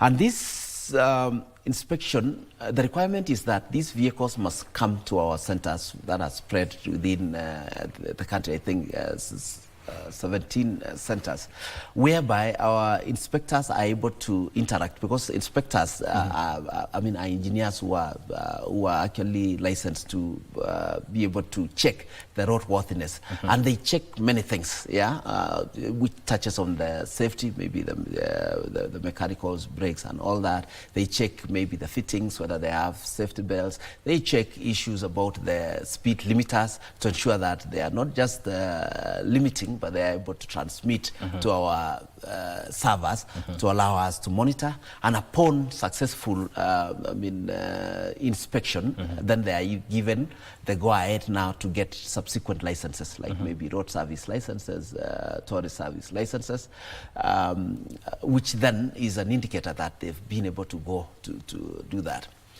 Unfortunately, I think sometimes we find that, like you're saying, you meet a vehicle out in the road and you just wonder what is happening.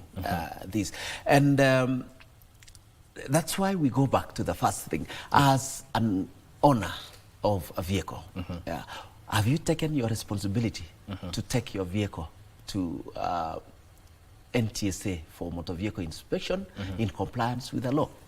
Because when we do enforcement, for example, in the roads, is in recognition that sometimes we may get people who are not responsible enough to follow the law and get their vehicles inspected, and that's why we find them out there. And we find, I mean, quite a lot of that when we do enforcements.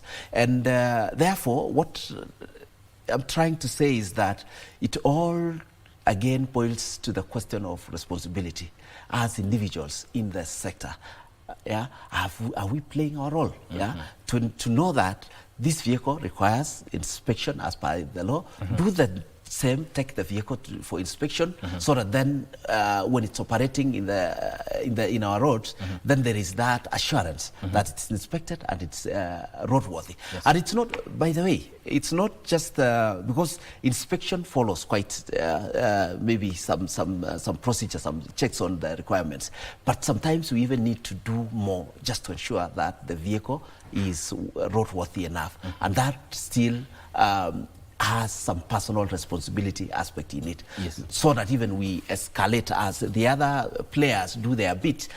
You as an owner, me as an owner, has taken my role, has played my role to ensure that the vehicle that is, plying our roads is safe for use. Yes. Where are we with phasing out the previous driving licenses and embracing the smart driving licenses?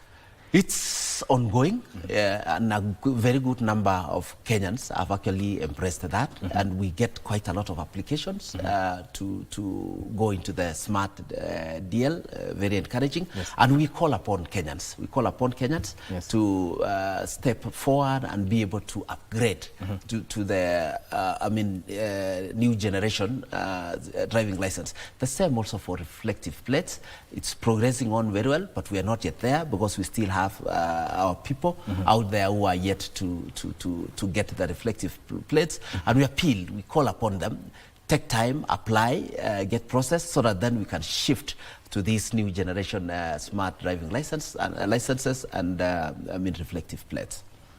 So what about the aspect of, what does 20 point mean? Because there is a new license, it will be somewhat configured. Demerit system, the demerit system whereby, well, I think this is in enforcement again, because you realize that we need good behavior, like we said, good road, a safe behavior. And to do this, we said we need enforcement, because the desire is to reach everybody and enforce this so that everybody behaves well. And the idea of demerit system is that, and I think this is attached to instant fines, something that is coming up, is whereby when you violate the traffic regulations, then you lose points. You lose points. Yes. And if it goes up to some certain point, then it means that you're not a good driver, and you are supposed, that license actually needs to be withdrawn because you've lost points, and these points is out of, the loss is out of the bad behavior, the violations, which we are trying to tame. So this is just one of the ways of inculcating good behavior among drivers for that matter, so that then we have, or we create drivers who are safe and who definitely will contribute to the nation's agenda of keeping our roads safer. Yes. I want you to close with this. Your message to everyone who is using the roads today, be it parents, school-going kids, PSV, what is your message? Thank you very much. I think my main message, and I hope we extend this also, is that road safety is a shared responsibility, but it begins with me as a road user. Road safety is a shared responsibility, but it begins with me. The decisions that I make while using the road will have a direct implication of my own safety and the safety of others. And therefore, let's do, in fact, safety matters are very basic.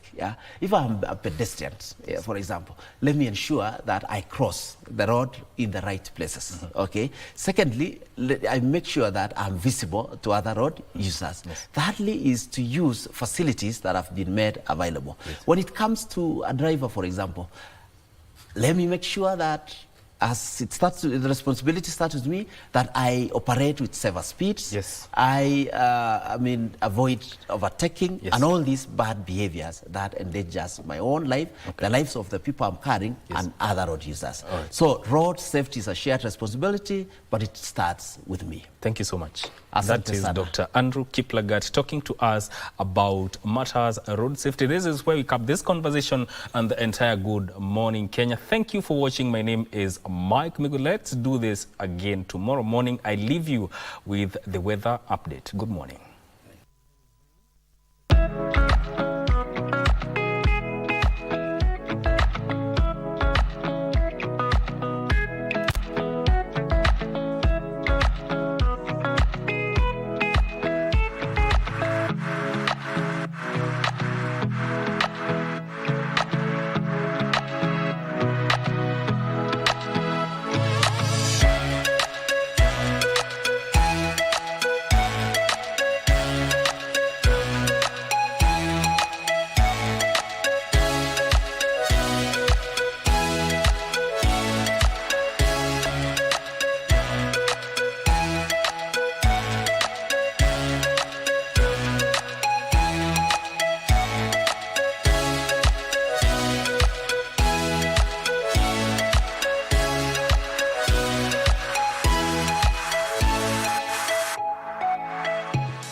With your head, eh? What about aren't you understanding that we are not in good terms? Hey, Raya, bulbole, عقدت مدوم عيش الدرس as with respect, eh? ويا عبانا ماميات ومسيس عبانا ماتوتوياكو. Do you understand? Why on earth would I steal a few bales of cooking fat and tissues? Do you know who you are addressing? Rotten cabbage. Malumu, I know I let you down, but I had nothing to do with what happened. Have I addressed you? No, Malumu. Then shut your mouth. And let that be the last time I tell any of you to shut it. I will never trust you guys. You are all evil. Schemers. When the lightning is like you. Let me leave this place before lightning strike me.